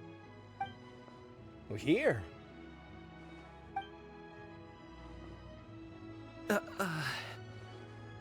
If the client's that important, then this must be a very crucial, very pressing commission, right? Of course, the sooner you complete it, the better. I would advise you to depart as soon as possible. Alright, don't work too hard now, Longzhou. We'll set off then.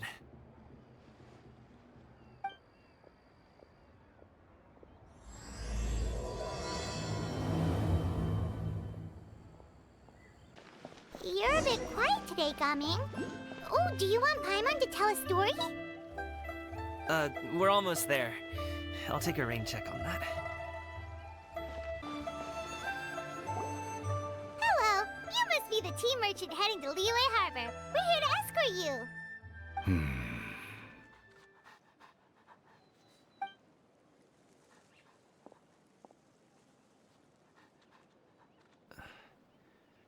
Dad?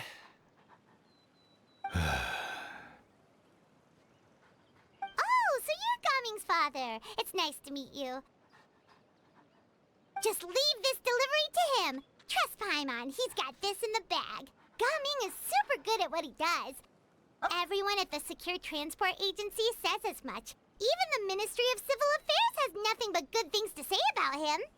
Seems like you've made some sort of name for yourself at least. The goods are all in order? Yes, they're all here. Then let's get going.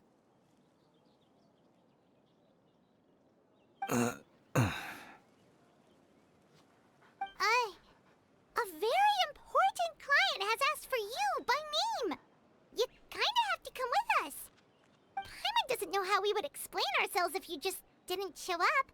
Plus, you'd be missing out on a huge money-making opportunity. I see. I suppose I will have to trouble you all to escort me, then. Let's go.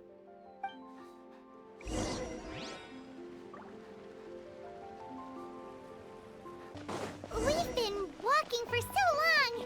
Is anyone tired? How about we stop and rest for a bit? I'm fine. Gaming, don't you usually have some delicious snacks on you? Come on, bring them out so we can share them. I'm fine. Thank you. But the winter melon cake he gave us last time was so delicious. Have you ever tried it before, Mr. Ip? Paimon.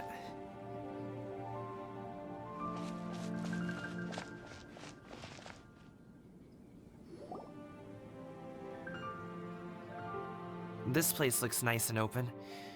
Why don't you all rest here for a second? Huh? What about you? You're not going to join us? I'm not tired. I'll keep watch. Oh, but... Just let him go.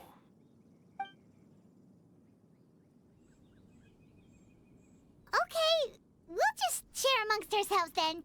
Did you know, Uncle Ip, that the flavor of these cakes changes depending on... Halt! Who goes there? It appears that one's movements were overly conspicuous. Enough of your musings. Focus. Focus on the matter at hand. Present your exquisite ornaments at once. Indeed. Bring them forth readily and without protest. Ah! What do we do? It seems as if these two are acting alone. It won't be difficult to subdue them, but they might have something else waiting in store for Dad. The best way to keep him safe is... Leave this to me. I'll handle them. Traveler, Paimon, take my dad and the goods away from here. No, Gaming. It's too dangerous. This is what I do.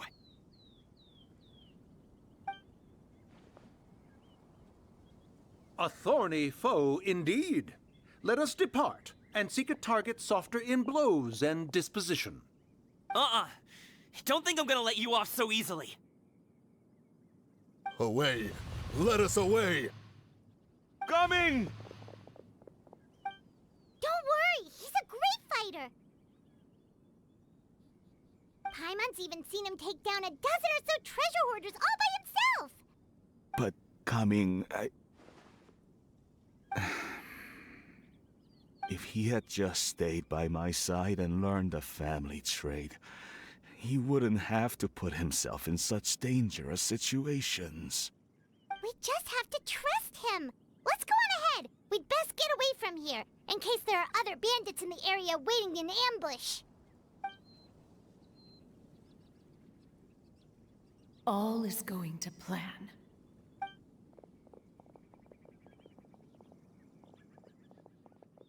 Okay, we should be good to stop here. Yangli?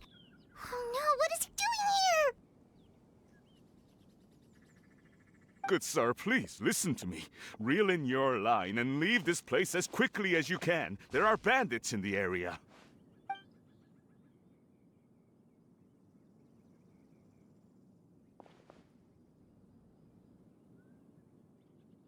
Bandits? Acting in broad daylight?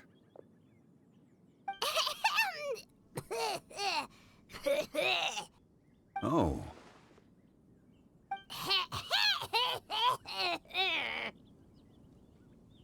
Ah, I see. It appears many people are catching a chill as of late. If your throat is bothering you, Paimon, perhaps some tea and rest are in order. Nope, no need. Paimon's fine. She just, had some cake stuck in her throat.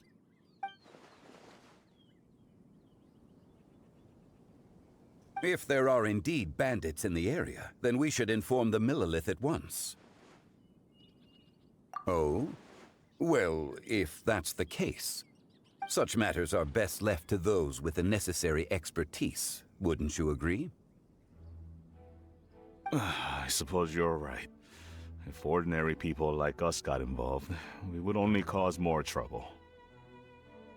Since we find ourselves otherwise unoccupied in this beautiful area, why don't we find a quiet place to relax while we wait for good news? That would be lovely. So,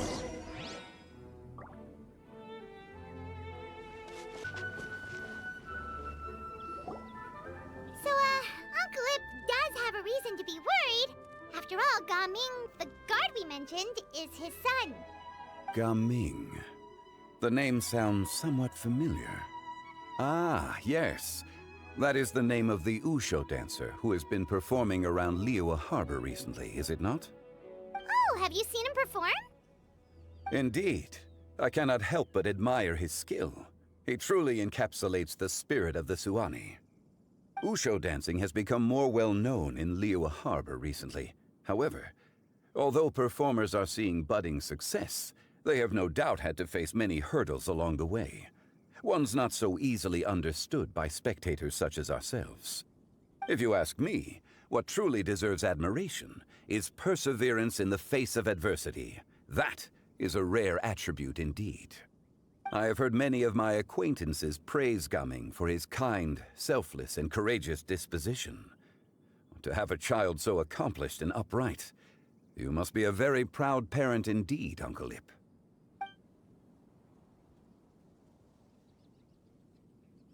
Seems like Zhangli has decided to skip the formalities. Well, he's a hard worker. Yes. You should be sure to tell him you think that when he gets back. Your son is young yet. It's normal for someone his age to be a bit hot-headed. It's understandable to find talking about such things in person difficult. If there's a particular sentiment you wish to convey, perhaps we could pass it along for you. No. It wouldn't be right to ask that of you.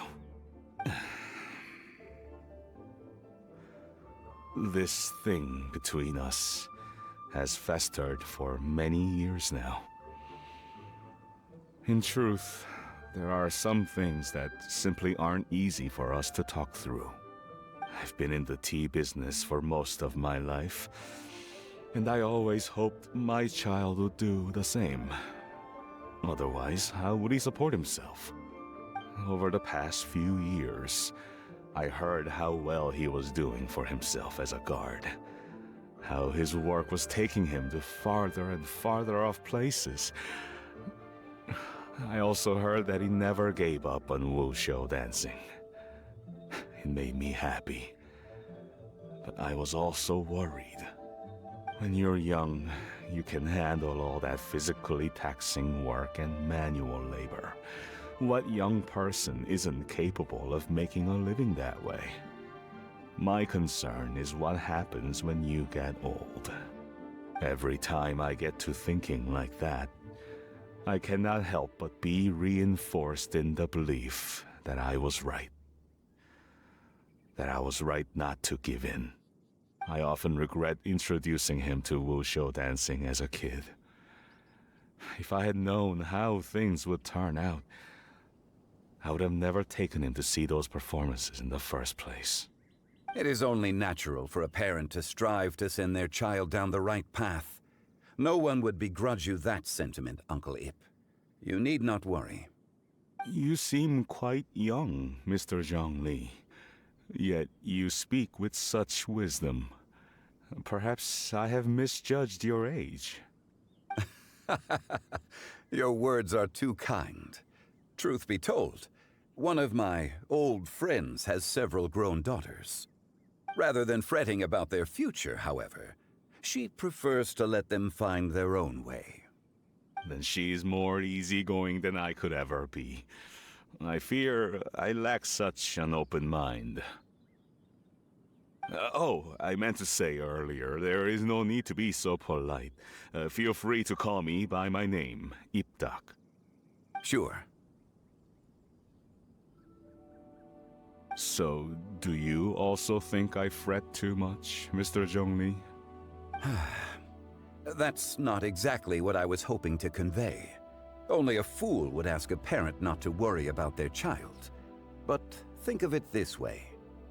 Raising a child is not unlike flying a kite. Hold the string too tight, and it can no longer soar. As my friend once said, if your children are aiming for the stars, clipping their wings will only cause them to come crashing down. You need to let out the line for a kite to soar. It seems I was too stuck in my ways. You need not reproach your heart for caring. You simply need to loosen your hold a little. Indeed, with such a big heart, why not allocate the time you usually spend worrying about Gaming to the pursuit of other things, like going for a stroll, drinking tea, or taking in the scenery? You never know what surprises could be in store. Things can change in the blink of an eye. The blink of an eye, you say? Do things change so quickly? Children grow up in quite the same way, do they not? Day after day, year after year, sometimes in the blink of an eye, but always when you least expect it. As a father, I'm sure you know that best. Yes, you can say that again. One second Gaming was a kid, the next thing I knew, he was ready to fly the nest. Zhongli certainly has a way with words.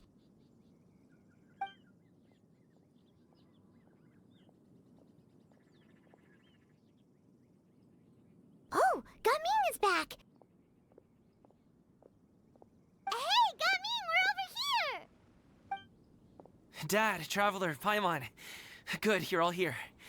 Oh, and Mr. Zhongli from the Wangsheng Funeral Parlor? You're here too?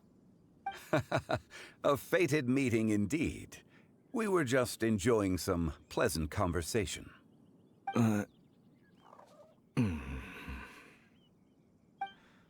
Is everything resolved? Well, you could say that. What does that mean? Traveler, Paimon, come with me. I need to talk to you. Huh? Oh, okay. I'll come right out and say it. Those two bandits, you sent them, didn't you?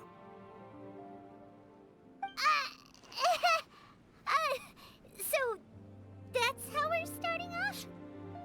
Can't look me in the eye, huh? Guess I'm right then. Okay, but how did you know? At first, their mannerisms seemed a bit stilted. But once I got close, it was obvious that they possessed great skills. I was right on their tail, and it should have taken only a few steps to catch up to them, yet somehow, I was never able to close that distance. People with that level of skill would have gone about things differently from the start, like sneaking up on us while we were distracted. Unless, of course, their real motive was to lure me away from the group all along. Wow, you're pretty quick on the uptake. I just have a lot of experience. I've dealt with many a ruthless bandit in my time, but I've never seen ones like them. In the end, I told them they would make good guards if they ever wanted to get back on the straight and narrow, and that they could hang out with me in Liyue Harbor anytime. You ever consider you might be a little too good at making friends? I'm guessing you guys were trying to help resolve things between my dad and me?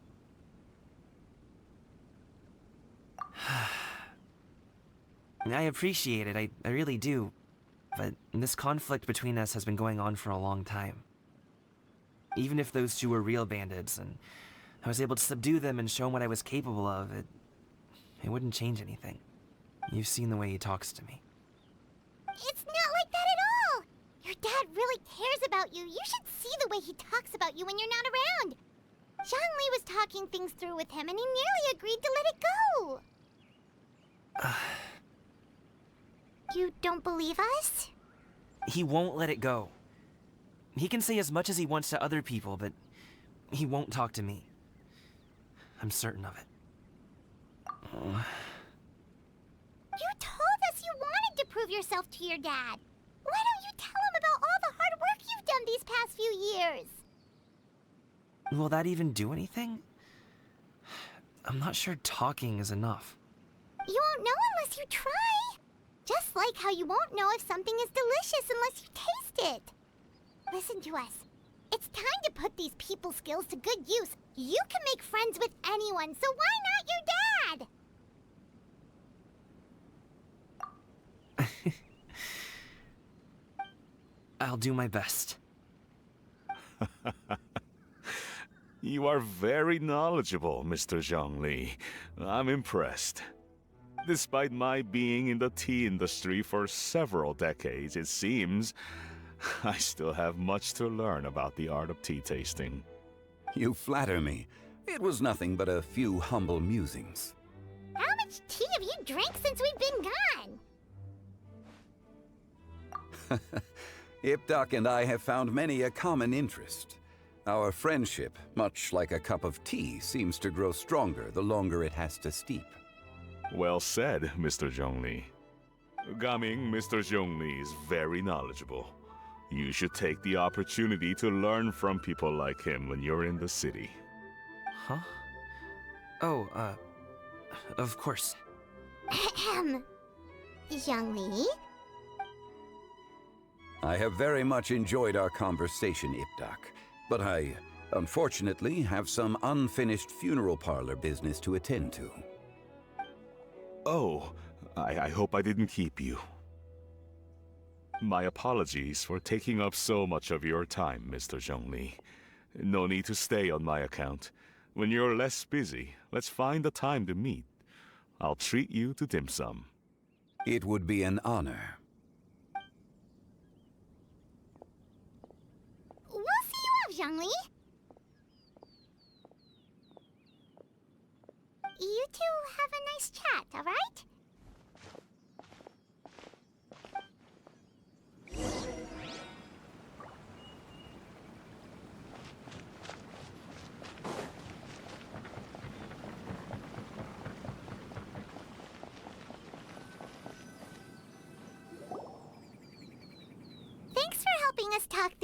with Uncle Ip.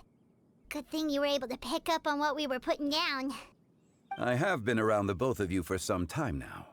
You could say I have a certain level of expertise in that regard. As for my role in the conversation, think nothing of it. I hardly did anything noteworthy. You never change, do you? Why did you have us walk all this way? Paimon thought we just had to go far enough to be out of earshot. A friend approaches. Hello. Xiao! You're here too? I've been here the whole time.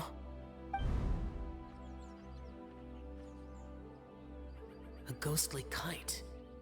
Could that elusive Director Hu be coming to Wangshu Inn once again? What is she doing here? I suppose it matters not. Given her relationship with Rex, well, Zhongli, I might as well go pay my respects.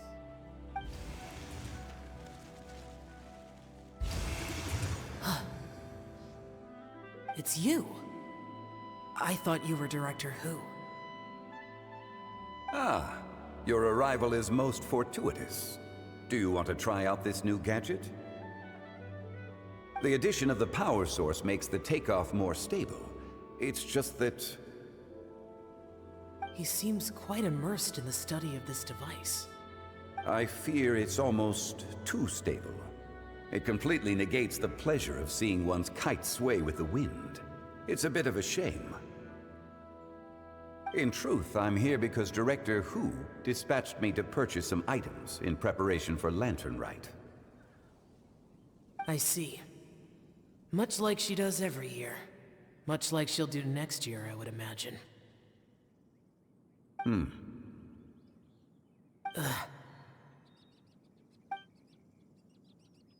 Am I wrong? Or has she once again sent you out to buy, what is it, sesame oil or something? While we're on the subject, I do wonder why she is so obsessed with using sesame oil in the preparation of mixed vegetable dishes for Lantern Rite.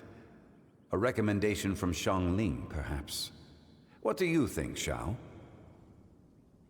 I've only met Director Hu a few times. I'm hardly the best person to ask.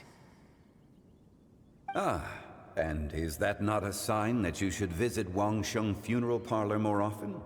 It wouldn't hurt to grace the parlor with your presence now and again, when you are otherwise unoccupied. This one here is a traditional kite, one without any equipped mechanical device. Director Hu tasked me with studying the differences between the two to determine which one is of greater merit. Many hands make light work. Perhaps you could test out the other kite for me? All right. I have made my comparisons. If speed is what you're after, the mechanical kite is the better choice. Wonderful. I shall pass that information along to Director Hu. I'll leave these two kites with you. Perhaps you can find a few friends with which to partake in the activity. You might find it to be an enjoyable use of your time. Oh, wait. Who enjoys kite flying? Well, I would imagine someone of your talent and wisdom is more than capable of finding out. So, you were testing out the kites for Hu Tao and even roped Xiao into doing it for you? Paimon didn't ask earlier because the situation was, awkward. I would hardly say I roped Xiao into anything. I simply sought the help of a friend. Besides, we did the testing together. Seems like our pool of competitors is growing. Do you like kite flying, Xiao? I suppose I neither like nor dislike it. Although, watching a kite gradually ascend into the sky does bring me a certain peace of mind. Perhaps they're a bit like shell lanterns in that way. Kite flying is also a pleasant form of relaxation. Have you ever thought about making a kite, Xiao? Cloud Retainer taught us how. We can teach you if you want. There's no need. Menogius was the only Yaksha among us who had an interest in matters of ornamentation and design. When Lantern Rite is over, come find me near Pervasi's temple if you have the time. It's getting late. I should go inform Director Hu of our findings. How's she been, by the way? Be sure to say hi to her for us. The last time I spoke to her, she mentioned that she would be visiting Chaoying Village in a few days. If you have the time, perhaps you could also make the trip. If you happen to run into her, you can pass along your regards in person. We'll keep that in mind. Take care, Zhongli. See you later. See you next time.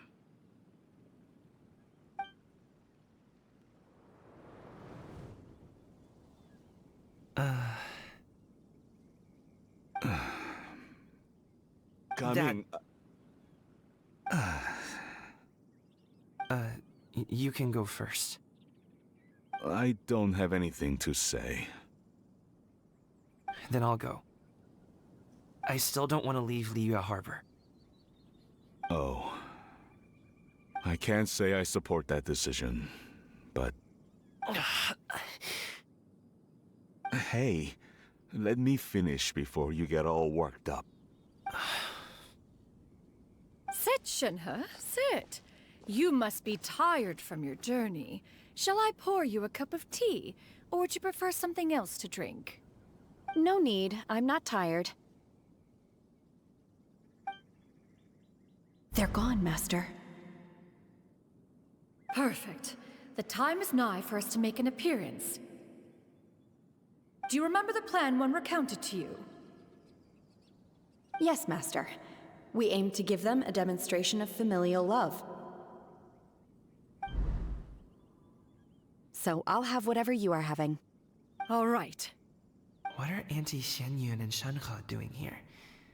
Just how many people are involved in this scheme? I suppose all I can do is just take a seat and see what happens. Perfect. I just so happen to have bought some Sunglow tea recently. It's quite the delectable variety. Or it would be if one has not been forced to drink it every day in the hopes of whittling down one's considerable stash. One has more than had one's fill already. Oh, forget it. Such thoughts detract from the present need to keep up the conversation. Has work been busy during the holiday season? Do you need my help with anything? Drunk guests can sometimes cause trouble, but I deal with them as you taught me, by pinning their heads against the table. Are Auntie Xianyun and Shenhe serious right now?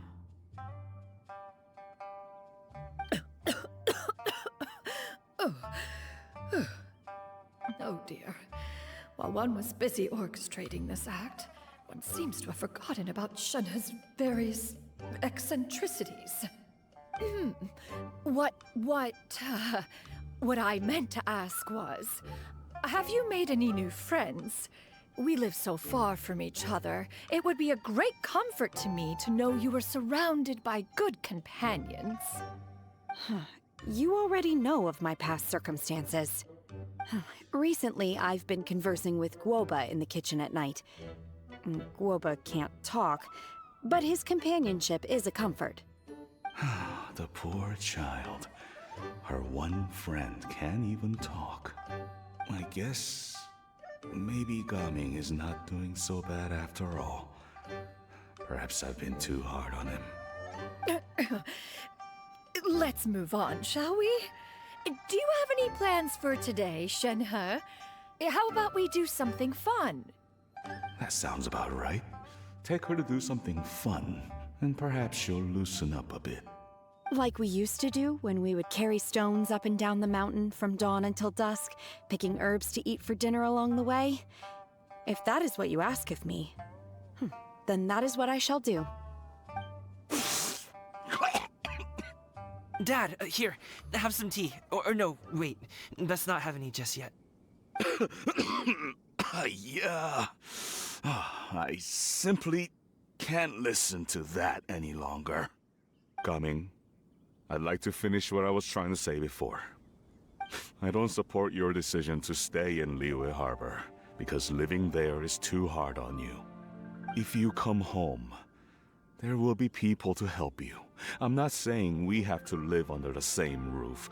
I know our personalities are too similar to avoid butting heads. But you'll have your entire family around you. Your aunts, uncles, they'll all do whatever they can to help. You could get a less taxing job, and we could grab dim sum together from time to time. Huh. I didn't know dim sum was such an important affair, Master. Shh. Just think about it, okay? You don't have to decide now. Dad really has changed a lot. He would never have said these things to me before. But thank you, Dad.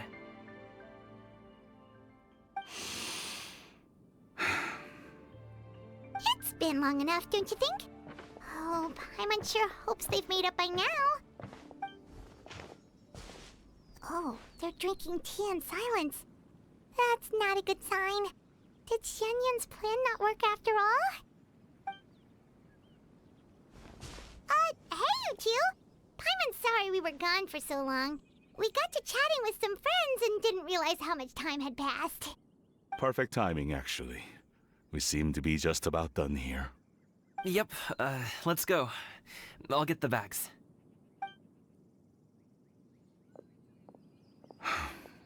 Gaming has grown a lot taller, hasn't he?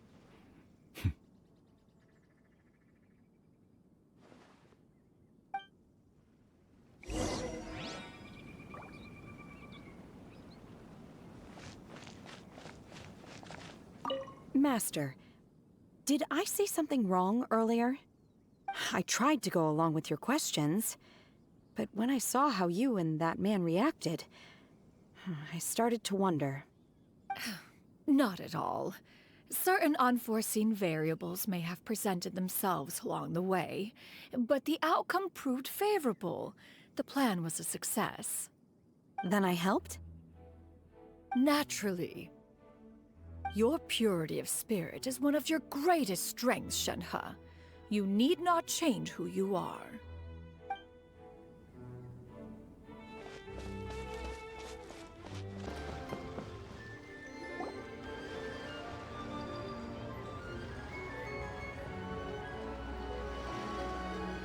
You must be Mr. Ip! Thank you for coming all this way. My name is Charlotte, and I'm a reporter from Fontaine. You can find me writing for the Steambird. I invited you here not just to purchase your fine tea, but also with the hope that you might be willing to sit down for a short interview. What do you say? An interview? To advertise my teas? I suppose you could think of it that way. We Fontainians are big tea drinkers too. The Fontaine Market. Then I'll need some time to adequately prepare. Perhaps we could sit down and discuss the questions you intend to ask in advance. Of course, of course! Please follow me.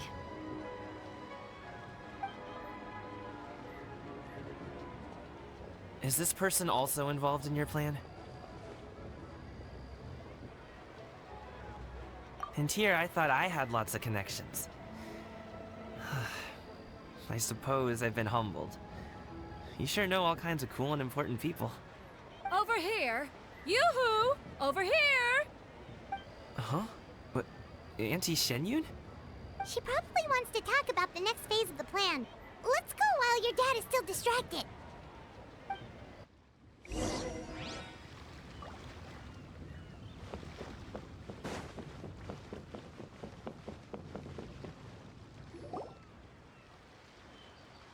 I take it that all is going well?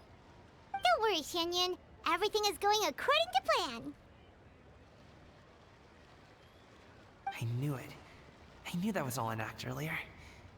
Auntie Shenyun is really something. She was so determined to help me. She didn't even care about making herself and Shenhe appear foolish in front of my family. She truly knows how to look out for others. I still have a lot to learn. As for the next step... Oh no! What's wrong, Gaming? Don't tell me you're the ones footing the bill for all that tea. I can't let you do that. Fret not. Reimbursements will be made. Exactly! Think of it more as an investment, as Ningguang would say. We pulled together the Mora so that Charlotte could place the order. She's gonna bring it back to the Steambird as a gift, as well as a sample of the regional specialty. Fontanians will probably fall in love with your dad's tea as soon as they lay their eyes on Charlotte's article. And once all the money from the new orders begin to roll in, getting our Mora back will be a piece of cake. Oh, okay. Business-related matters always seem to go over my head, but I refuse to let you all lose more on my behalf. I'll pay you back right now. We can talk about such matters at a later date. There are more important matters for you to consider at the moment, are there not? Yes. I've been thinking about it the whole way here. I have an idea, but I'd hate to cause even more trouble for all of you. That is for us to decide. Yeah, we're all friends here. Plus, we wouldn't be here if we didn't want to help, right? Just tell us about this idea of yours. Okay. So, it's like this.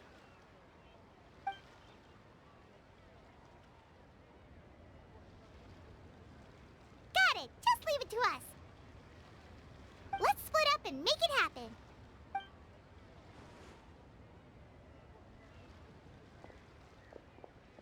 We need to do those things we talked about, but we also still have the kite flying competition. Since Xiao already tested out those kites for us, why don't we also go buy one of those mechanical thingamabobs or whatever they're called? We can attach it to our kite.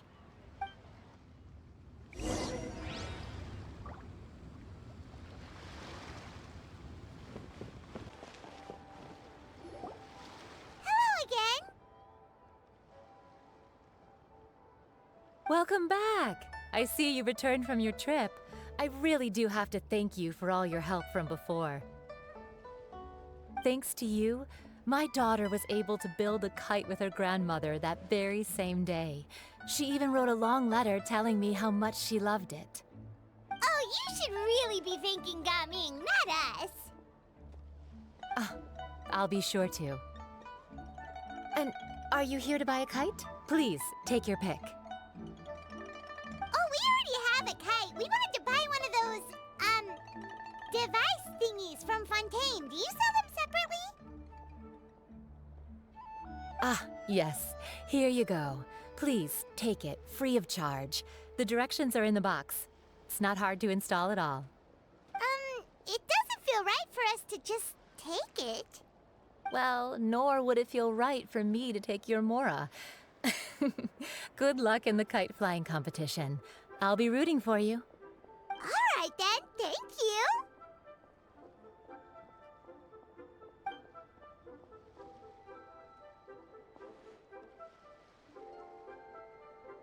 Phew, it's done. Let's get down to business.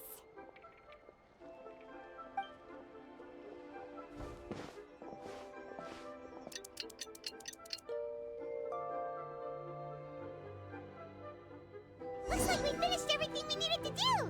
Let's find a good place and put this thing into the sky.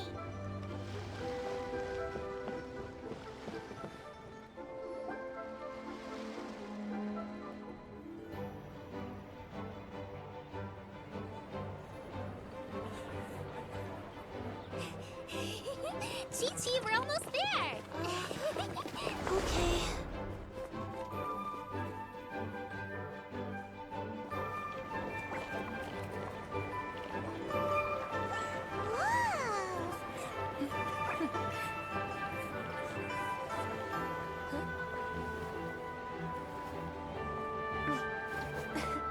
Come here, allow me.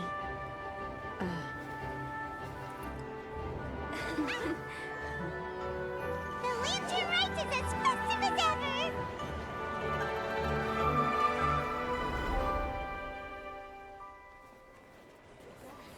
Huh? Oh, what's going on? Did something happen? What should we do? Oh, should we get the Millilith?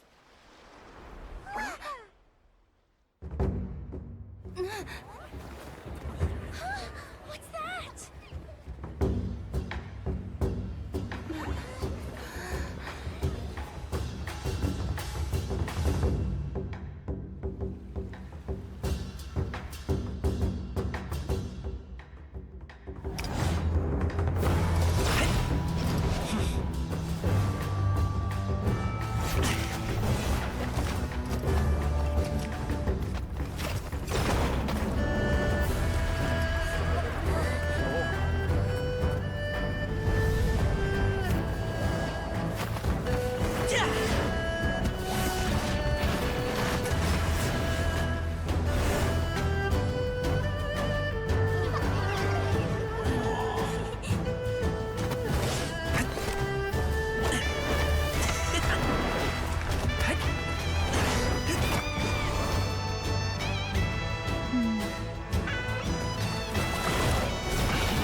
Have I taken that many pictures already? I need to load more film.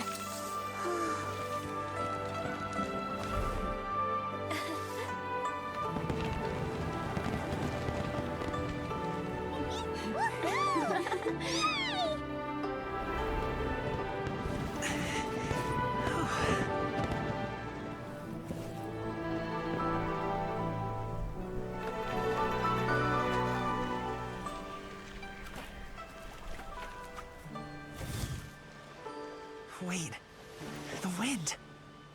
Oh my gosh! Mommy, I want a big kite like that too! Do you see that kite way out in front? It's so beautiful!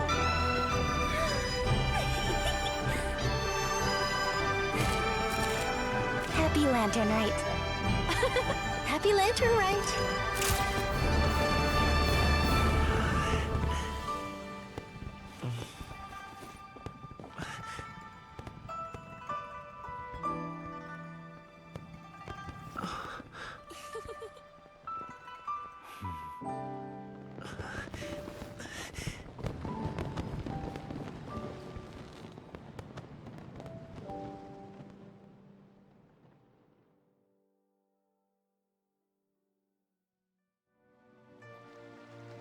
Gaming's performance was so cool, Paimon almost wanted to join in! You saw that, right, Traveler?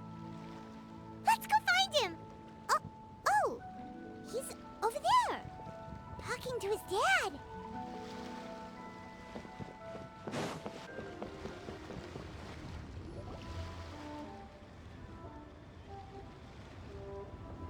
I think I'll head off now, if that's okay.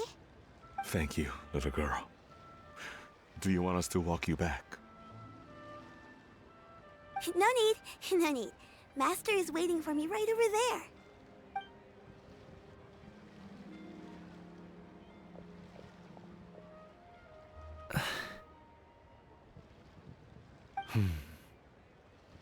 Dad.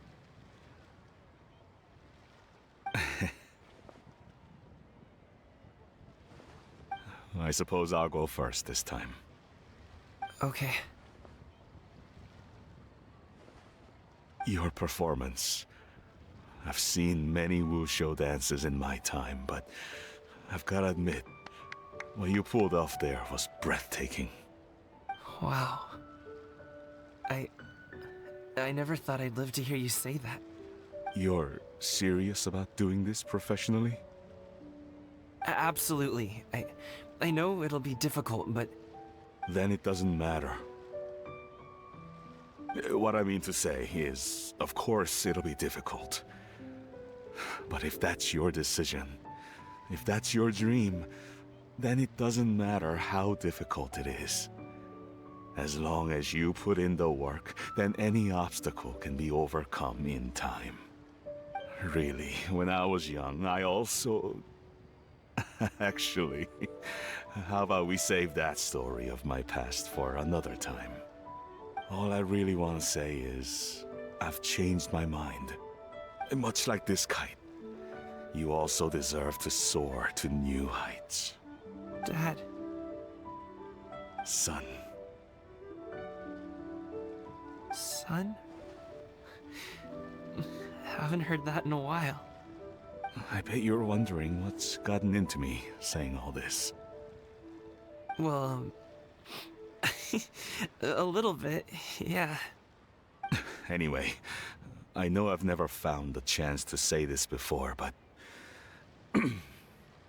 to me, Gaming, you've always been a great kid.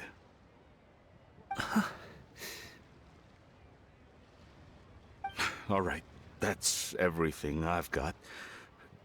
Did you have something you wanted to say, or...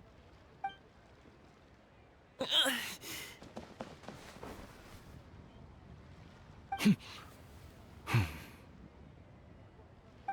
the two of them talk things through like this really gives Paimon a sense of accomplishment.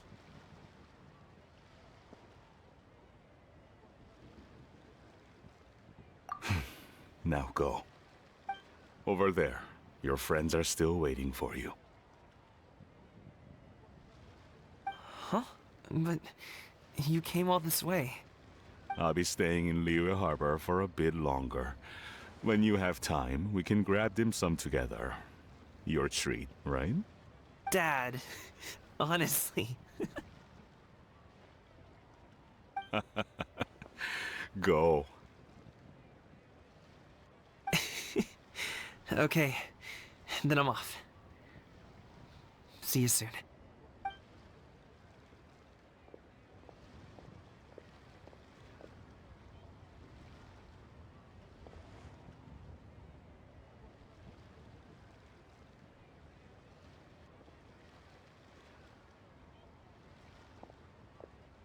That's quite the smile you've got there, Gaming. Really? It's nothing to be embarrassed about. I'd like to find and thank Auntie Xinyun, as well as everyone else who's helped me out. If everyone has time, maybe we could all get together and go fly a kite.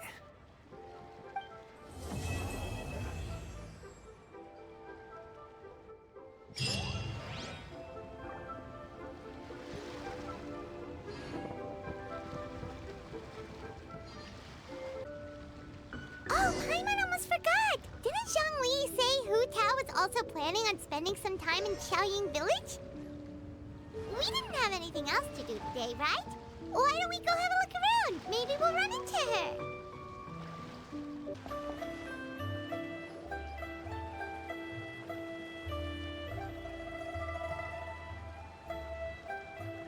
The mountain air is so refreshing. It makes Paimon feel like she could float around all day and never get tired. Cream! Gummies! Fuel fruit! Huh? Did you hear that? Sunshine! Blue skies! Good vibes! Right? So Paimon wasn't just hearing things. That voice sounds really familiar. Well, we've got the time. Why don't we go check it out?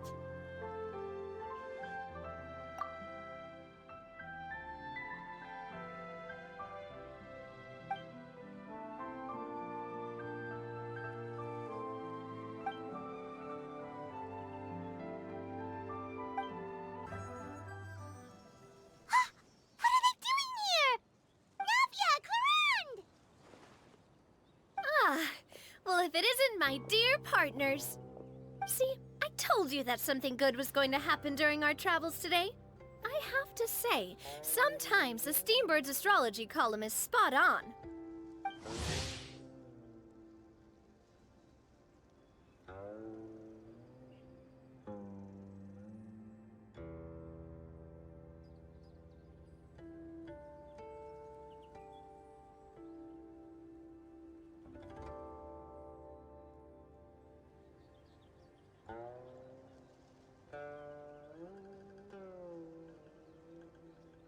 It's just your lucky day. Are you guys also here to catch the festivities? Oh, and that reminds me. Happy Lantern Rite. Happy Lantern Rite. Happy Lantern Rite to you, too! Wait, if you're here for Lantern Rite, then what are you doing on top of this deserted mountain? And that voice we heard, that was you, right, Navia? Oh, impressive. You could tell it was me from that far away. You've got good ears. That or your voice is just really loud. Well, of course it is. After all, I'm a boss. Indeed. I suppose it's an asset. Sure is! Having a loud voice is a handy tool when it comes to communication. Wait. That wasn't even Paimon's point. Paimon just wants to know why you two were shouting from the top of this deserted mountain. There was something about almonds, maybe? And buell fruit? Ooh, is it some sort of secret code? No, it's not a code. The words are meaningless. Perhaps, but the act of shouting was very meaningful indeed. That's just what mountain climbers do, right? After all the hard work it takes to make it to the top, as you stand on the summit looking out at the vast scenery, it's not easy to resist the urge to release those emotions.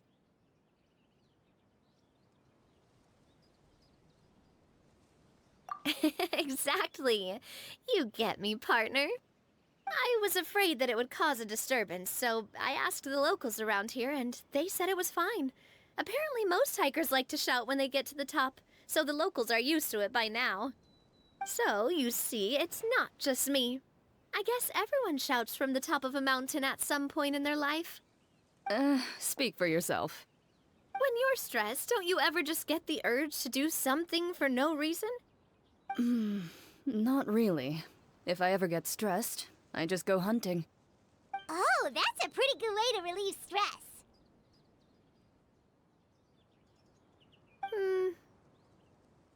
What I choose to hunt depends on my mood. Huh?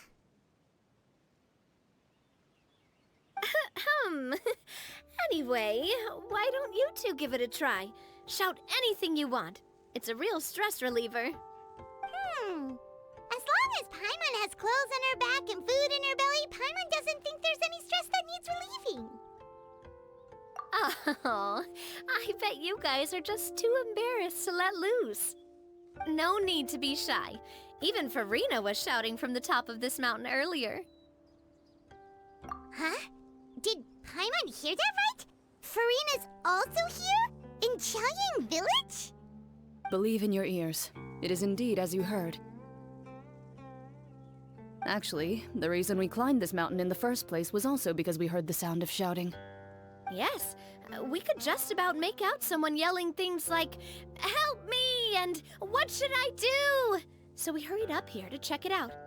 And what do you know? Miss Farina was standing right there, all red in the face. She practically sprinted back down the mountain the minute she saw us. Ah, that reminds me. I believe what she actually said was, "So help me, I will figure out what I should do about this script." So, you could actually hear what she was saying? Why didn't you say so earlier? I thought someone was really in trouble. I figured we would come check out the situation either way. Why not let her keep some privacy?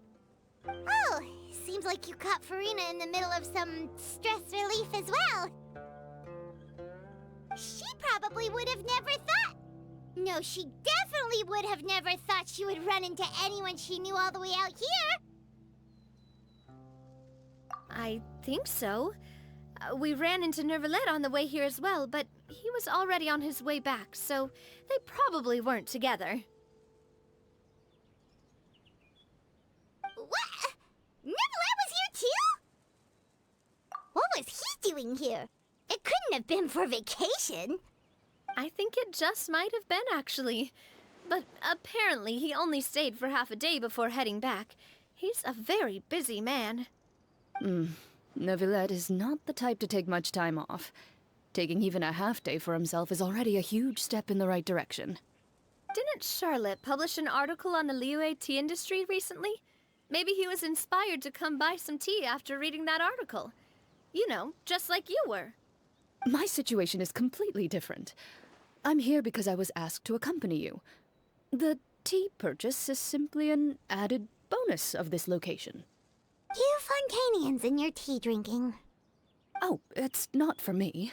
I lost a bet with Ridesley, and now I have to buy him something. It was just a spur-of-the-moment sort of bet. Ridesley gets really invested in that sort of thing, but he couldn't care less about what he wins in the end. You could give him mint plants that you plucked from the side of the road, and he wouldn't even mind. If only he was that easygoing when it came to talking business. In any case, I'm pretty sure the tea you bought is this region's specialty. What is it called again? Nervalet even mentioned it earlier. Yes, that's the one. You didn't really buy 10 boxes, did you? Please, do I look like someone who would fall for that sort of marketing trap? That reminds me. You guys said you only came up here because you heard my voice, right? I hope it didn't put you out. You must have had other plans for the day. Oh, that's right. Who tell?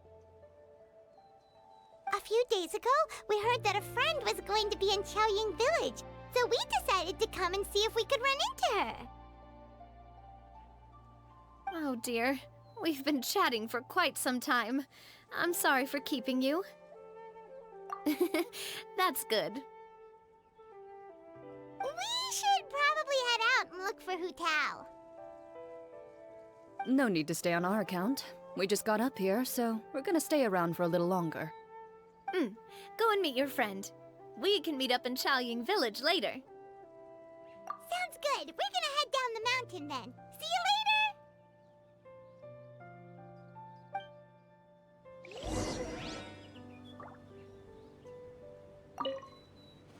What do I have to do to get you to yell from the top of this mountain?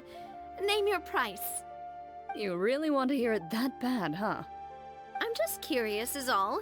I have a feeling you'll say something amazing. I will pass. I prefer to let actions speak louder than words.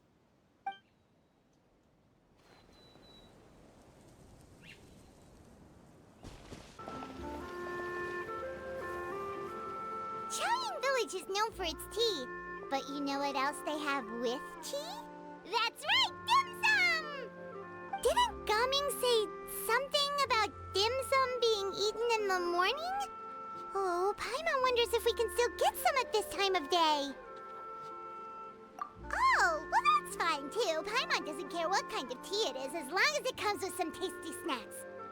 Now, let's see what kind of yummy things we can find around here. Paimon's not seeing things, is she? Is that Farina standing between Zhongli and Hu Tao?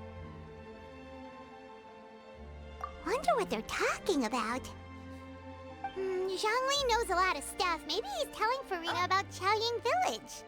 Oh, or maybe Hu Tao is trying to rope Farina into being one of her clients. Hey, this isn't the Fortress of Meropide. But Paimon could be convinced for the right price. Let's say, loser buys the winner 3 huge bowls of seafood kanji. Since Zhongli is there, Paimon bets things are pretty tame. It's decided then. Paimon votes for tour guide Zhongli. Alright, no time to waste. Let's go see who's right.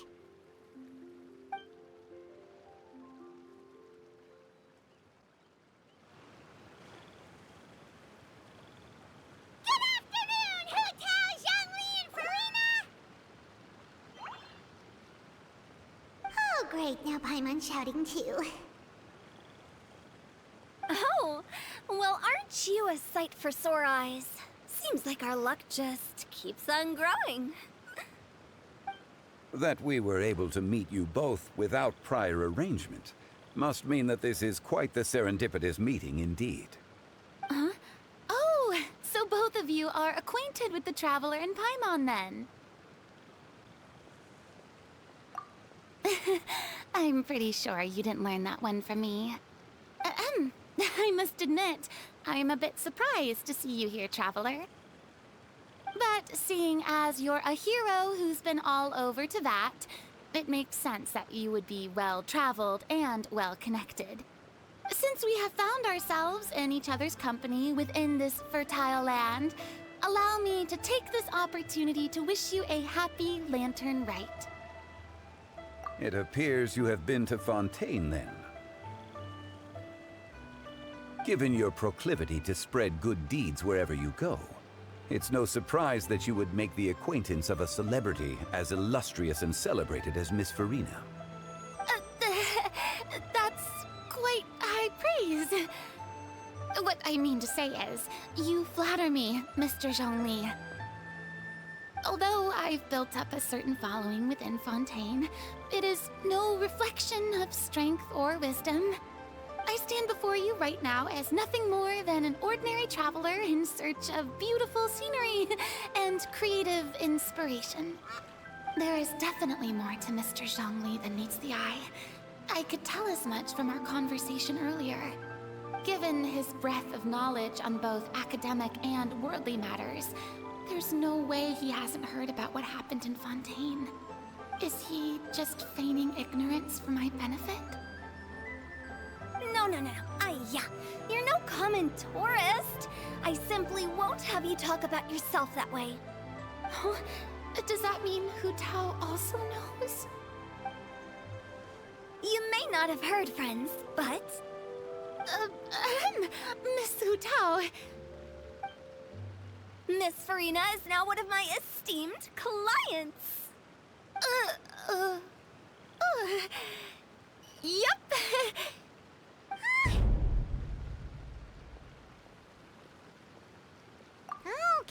Okay, you win.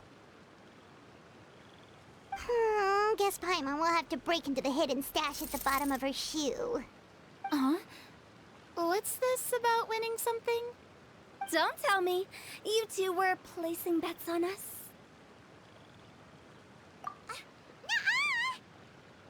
We just saw you guys standing on the side of the road and couldn't help but take guesses as to what you were talking about. Oh, I see. That means you, my friend, must have guessed that I was trying to promote my business to Miss Farina. That I do, my friend. What was Paimon's guess then? Paimon thought Zhongli was showing the newbie around. By newbie, you mean me, right? If that's the case, then Paimon's guess was also correct. Oh, that's right. Mr. Zhongli was telling me about some great sightseeing spots in the area. Ha! You see? Paimon was right too! Since both of our guesses were right, there can't be a winner or a loser. Hey, don't be upset, Traveler. How about this? You buy Paimon a bowl, and Paimon will also buy you a bowl. As for the third bowl... Since I was the subject of the bet, perhaps it should go to me? You know, as a congratulations for the huge deal I just struck. I was just joking. Anyway, I should be the one treating you. The funeral parlor is about to bring in quite the sum after all.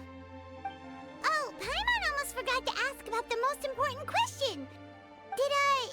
Something happen recently, Farina? Huh? What do you mean? Well, you know, with you enlisting the services of Wangsheng Funeral Parlor and all. Oh, well, yes. Really? Oh no. Paimon is so sorry for your loss. Although Paimon may have not known the person, please accept Paimon's deepest... Whoa, it's not like that, Paimon. Huh? But Paimon just thought, since you hired the services of a funeral parlor and all... Hey, it's not that big of a stretch. Really, Paimon? It's not like you don't know me. Do I look like I know anyone who would ask me to coordinate their funeral?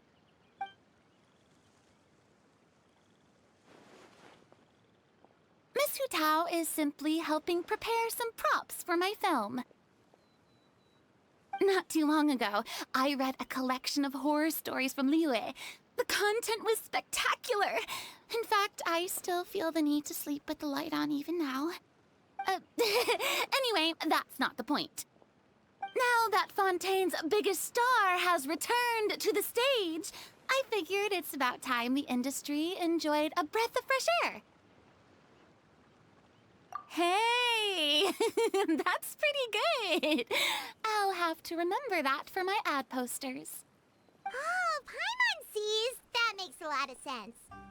So, did you come to Liyue just to enlist the services of Wangsheng Funeral Parlor? Well, not exactly. My original plan was to just relax and enjoy the sights. But then I ran into Miss Hu Tao and Mr. Zhongli, and well, you know the rest. I suppose it was meant to be. It was a fated meeting indeed. Zhongli sure loves his lofty turns of phrase. But if you ask me, it's all thanks to that man who stopped to ask for directions. Oh? Who was it? It's someone you know. Wanna take a guess? What? How did you guess that on your first try? Very impressive, my friend. Your guessing game is spot on today.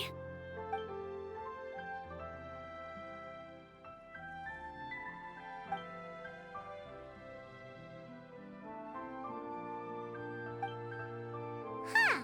Paimon never thought Neuvillette would be the type to get lost. I'm sure he didn't get lost. Even I was able to find my way to this place without any trouble. He was already getting ready to leave by the time I arrived. He just wanted to ask someone about the quickest way to get back to Fontaine. Yup, that's exactly what he asked. This area is full of mountains and rivers. It's normal to not know the fastest route. So, were you the one that pointed him in the right direction, Hu-Tao? Of course. I'm also a guide of sorts, you know. So naturally, I also have a great sense of direction. But speaking of your friend... What about him? He doesn't get out much, does he? Ah, no wonder. He was stiff as a board and way too polite. I would have never guessed he was here on vacation if you hadn't told me. All in all, he was only here for half a day. I'm pretty sure he is the only one who would consider that to be a vacation. Oh? This gentleman you speak of must keep a demanding schedule. I'm sure he does. You didn't see him, but he was dressed like he was about to attend some important meeting. It wasn't anything like what someone would wear on vacation. Is that so? Wait, you didn't see him, Zhongli? Unfortunately, no. At the time, it appeared as if Director Hu and Miss Farina were having quite the productive conversation. I know matters of business can take much discussion, so I decided to fetch some tea for them. What a shame. That gentleman seemed like a sophisticated sort of guy. I actually think you two would have hit it off. Is that so?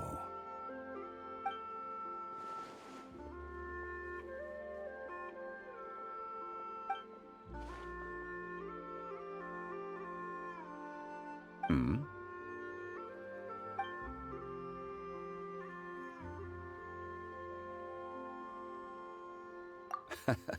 To borrow Miss Farina's turn of phrase, perhaps it just wasn't meant to be.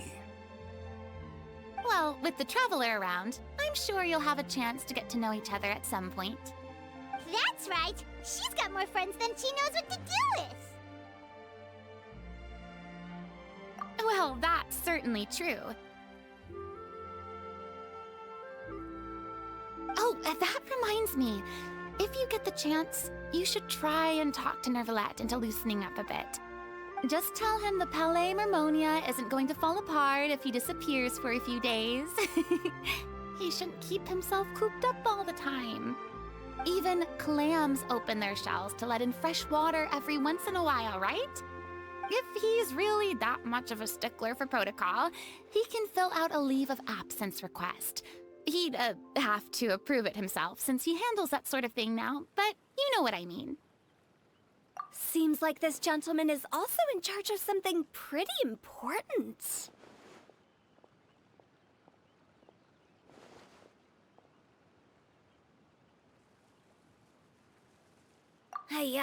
Sounds like a pretty uptight sort of guy, all right. In my experience, a leader needs to be able to roll with the punches. That also includes knowing when and what to prioritize. It seems like your friend still has a lot of growing to do. If I remember correctly, he's already several thousands of years old. You're quite right, Miss Hu-Tao. Oh? Traveler, Miss Farina, those two individuals over there appear to recognize you. Oh, it's Navia and Clarand. Hey, over here!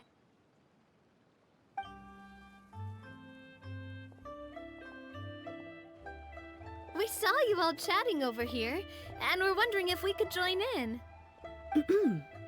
Please, excuse the interruption. Oh, so polite. No apologies necessary. Any friend of the Traveler and Miss Farina is a friend of mine. Ah, straight to the point. I like it.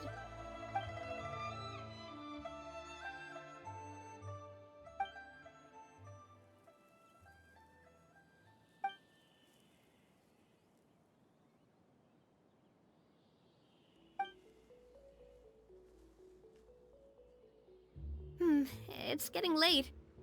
If we want to catch a boat back before dark, we should probably get going. Indeed. Then, Miss Farina, Oh, yes? when are you planning to head back? Do you need us to escort you? Oh, I don't think that will be necessary. I mean, you're not my subordinate anymore. You don't need to look after me. I didn't mean it that way. It's normal for friends to travel home together if they run into each other on the road. There are a lot of mountainous roads in this area. I imagine they'll be even harder to navigate after dark. Exactly. Just like in those ghost stories. 8 paths converge in a wood. Beside them an old house is stood. If you dare to go inside, not a soul will greet your eye. But if you take a closer look, there may be something you mistook.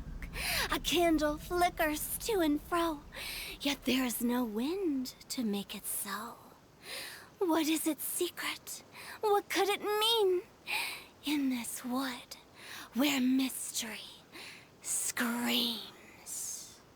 Ooh.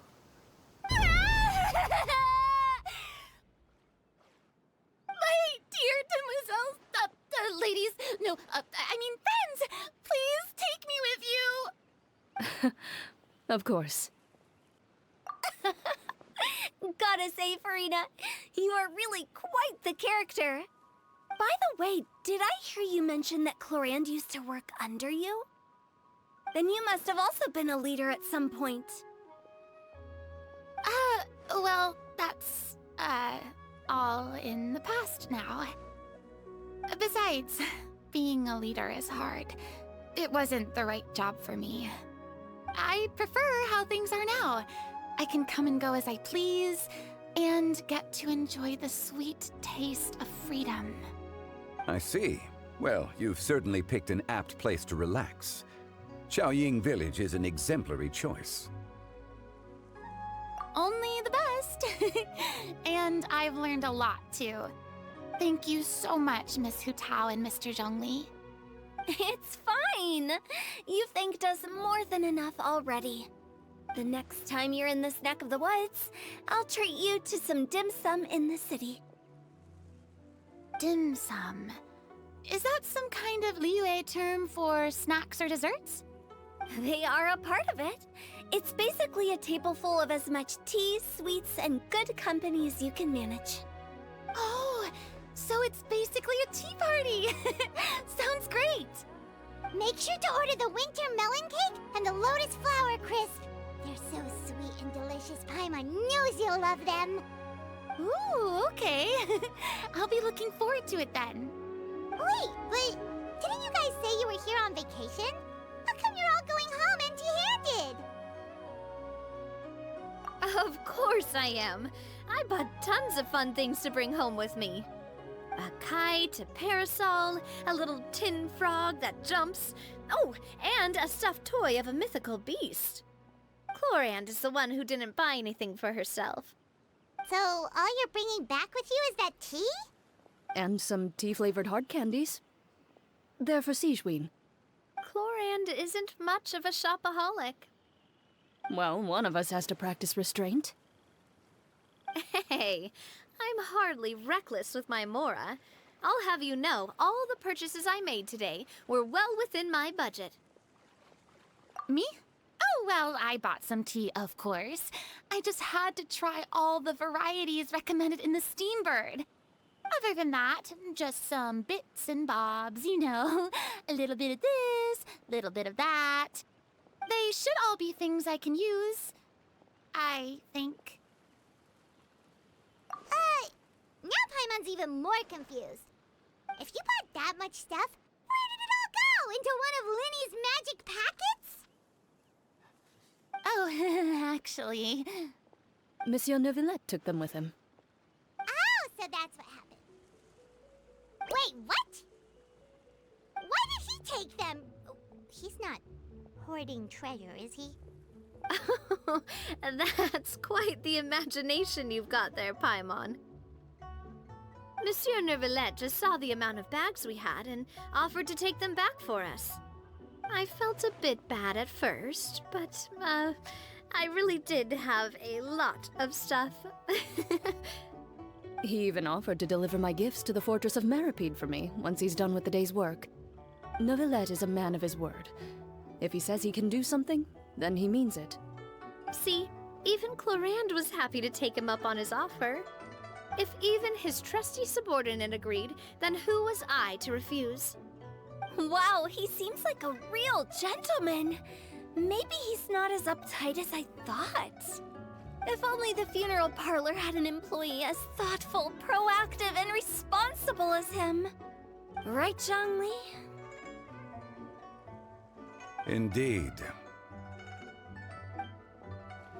Corinne said Neuvillette offered to deliver her gifts to Risley. So if we go to the entrance of the Fortress of Meripede, maybe we'll run into Neuvillette. But we don't know exactly when he'll show up. Oh, that reminds me. A new year of work is about to begin. If there's anything you want to talk about, Zhongli, you know you can come to me. I'm all ears. Does the director have any concerns? It just seemed like you were a bit preoccupied today, and much less talkative than usual. You barely said anything other than, "Is that so?" and "Indeed." If you ask me, I'd say you're having a midlife crisis. You're getting to be around that age after all. Is that so? Ugh. I jest. Given its distance from the city, Chaoying Village enjoys a much slower pace of life. Surrounded by such peace and tranquility, I also seem to have developed a proclivity for inactivity. I apologize for making you worry. I see. What do you think, Traveler? Is this atmosphere putting you in a lazy mood too? Wow, you are getting really good at these kinds of lines. Indeed.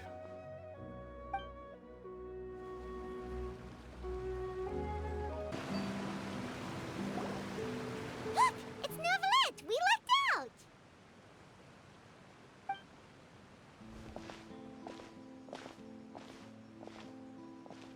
Oh, it's you. It has been some time since our last meeting.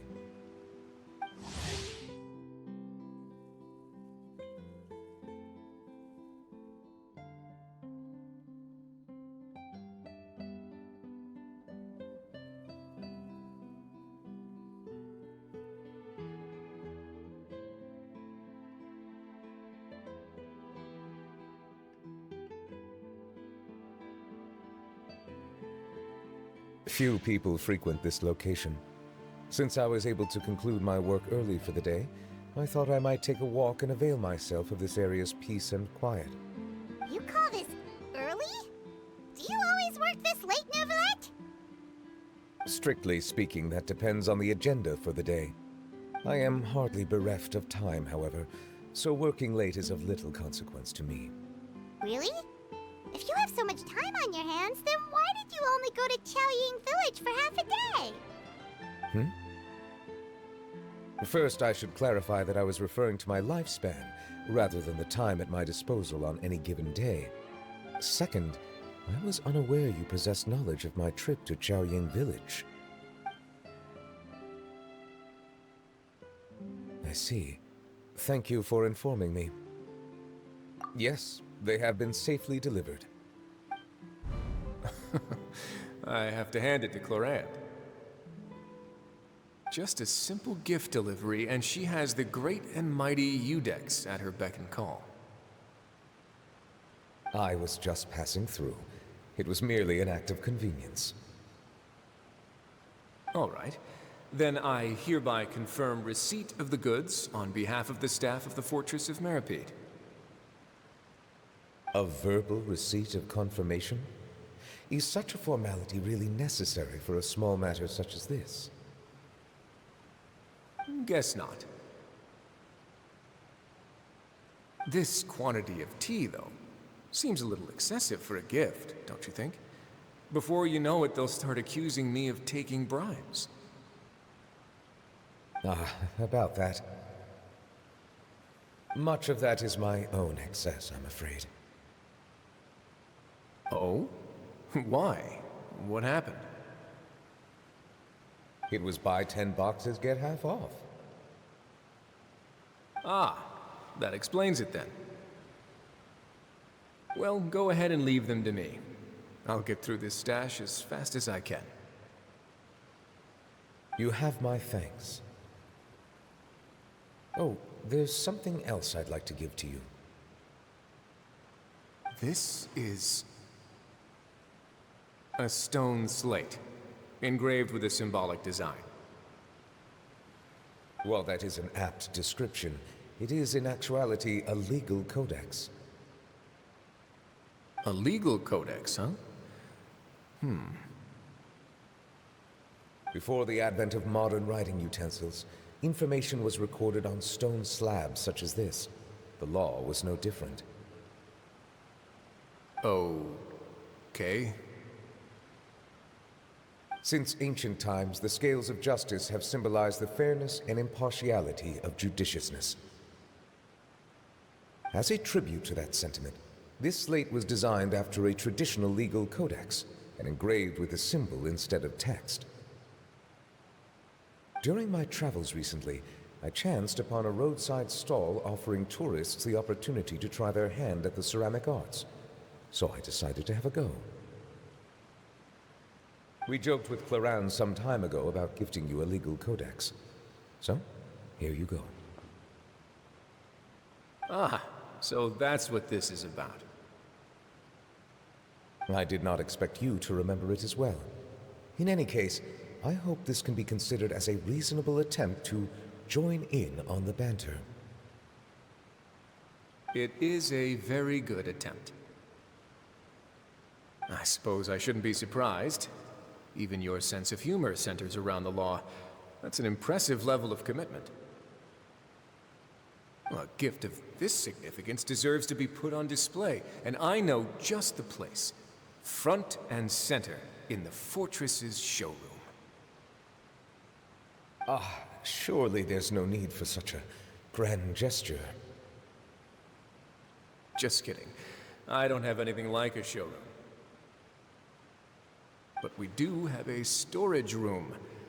We can put it next to all the mechanical parts Sijuin has collected. That sounds good to me. So that's what you were doing in Chaoying Village. Indeed. Of course, while I was there, I also took the opportunity to taste the local spring water.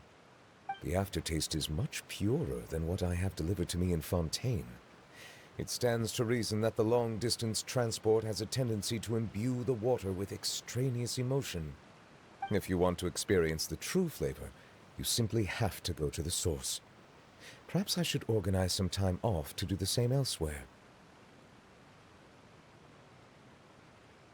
Then we are of the same mind.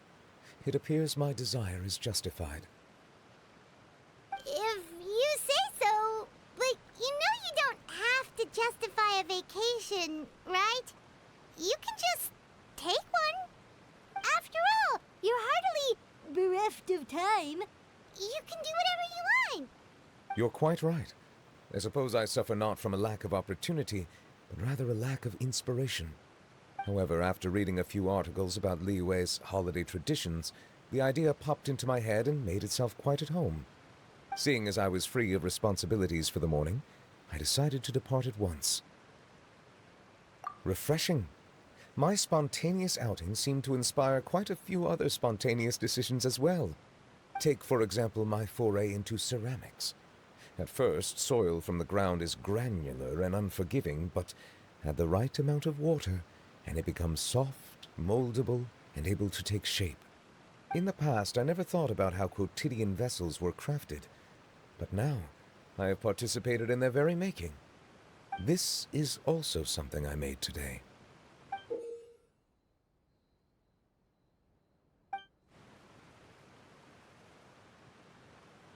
That's a ladle?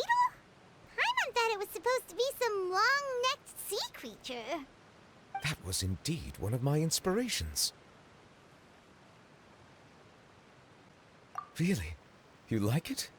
To tell you the truth, given your unexpected arrival, I find myself quite unequipped to give you the welcome you deserve.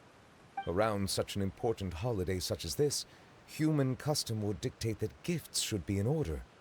But I'm afraid this is all I can offer. If you'll have it, that is. That is precisely why it would do me such a great honor if you accepted.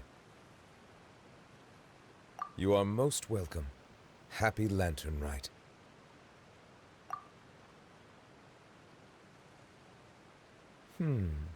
Approve a leave of absence request for myself. That sounds like it could easily lead to a vicious cycle of self-indulgence, something which couldn't be in further violation of protocol. But I suppose I understand her point.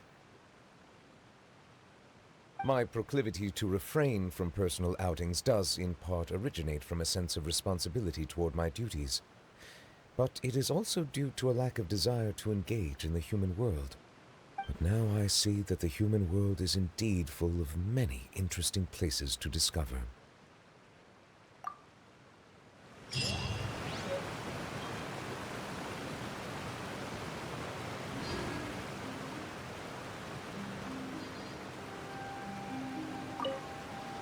Lantern Rite marks the start of the new year in Liyue. In the spirit of the season, then, I wish you a year of success as vast and endless as the open ocean.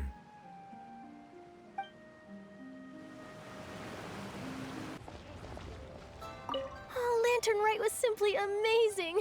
I'm not sure I'll be able to sleep tonight. Oh, that? Yeah, interesting story. It was invented by a guy from Fontaine. His name is Iridescent. He's always tinkering away at some mechanism or another. He's even asked the Steambird to write about his inventions on more than one occasion. I believe I have a direct quote from him about this particular one.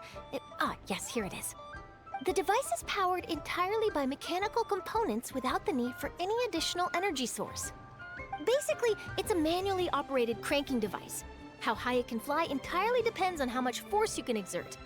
Combining this invention with a kite. What a great idea, right?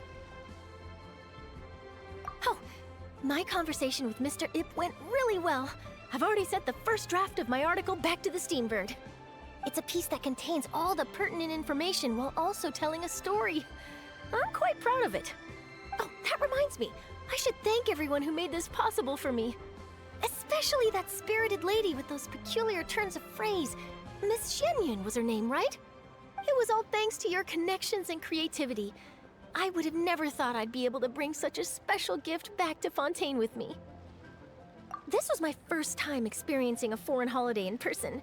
It was so exciting! The festive atmosphere, the contagious holiday spirit, the profound, storied cultural traditions steeped in symbolism. Oh, I almost forgot. Kuching even gave me a kite with a poem on it that she wrote herself. It goes, dreams are like paper kites. With them do our hopes take flight. Sailing high above the clouds, they yearn for something more profound. Yet try we may and try we might. A deeper truth waits in plain sight.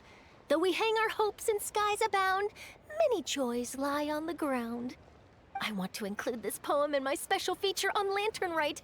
I'm sure a lot of people will love it. Yep, and happy Lantern Rite to you.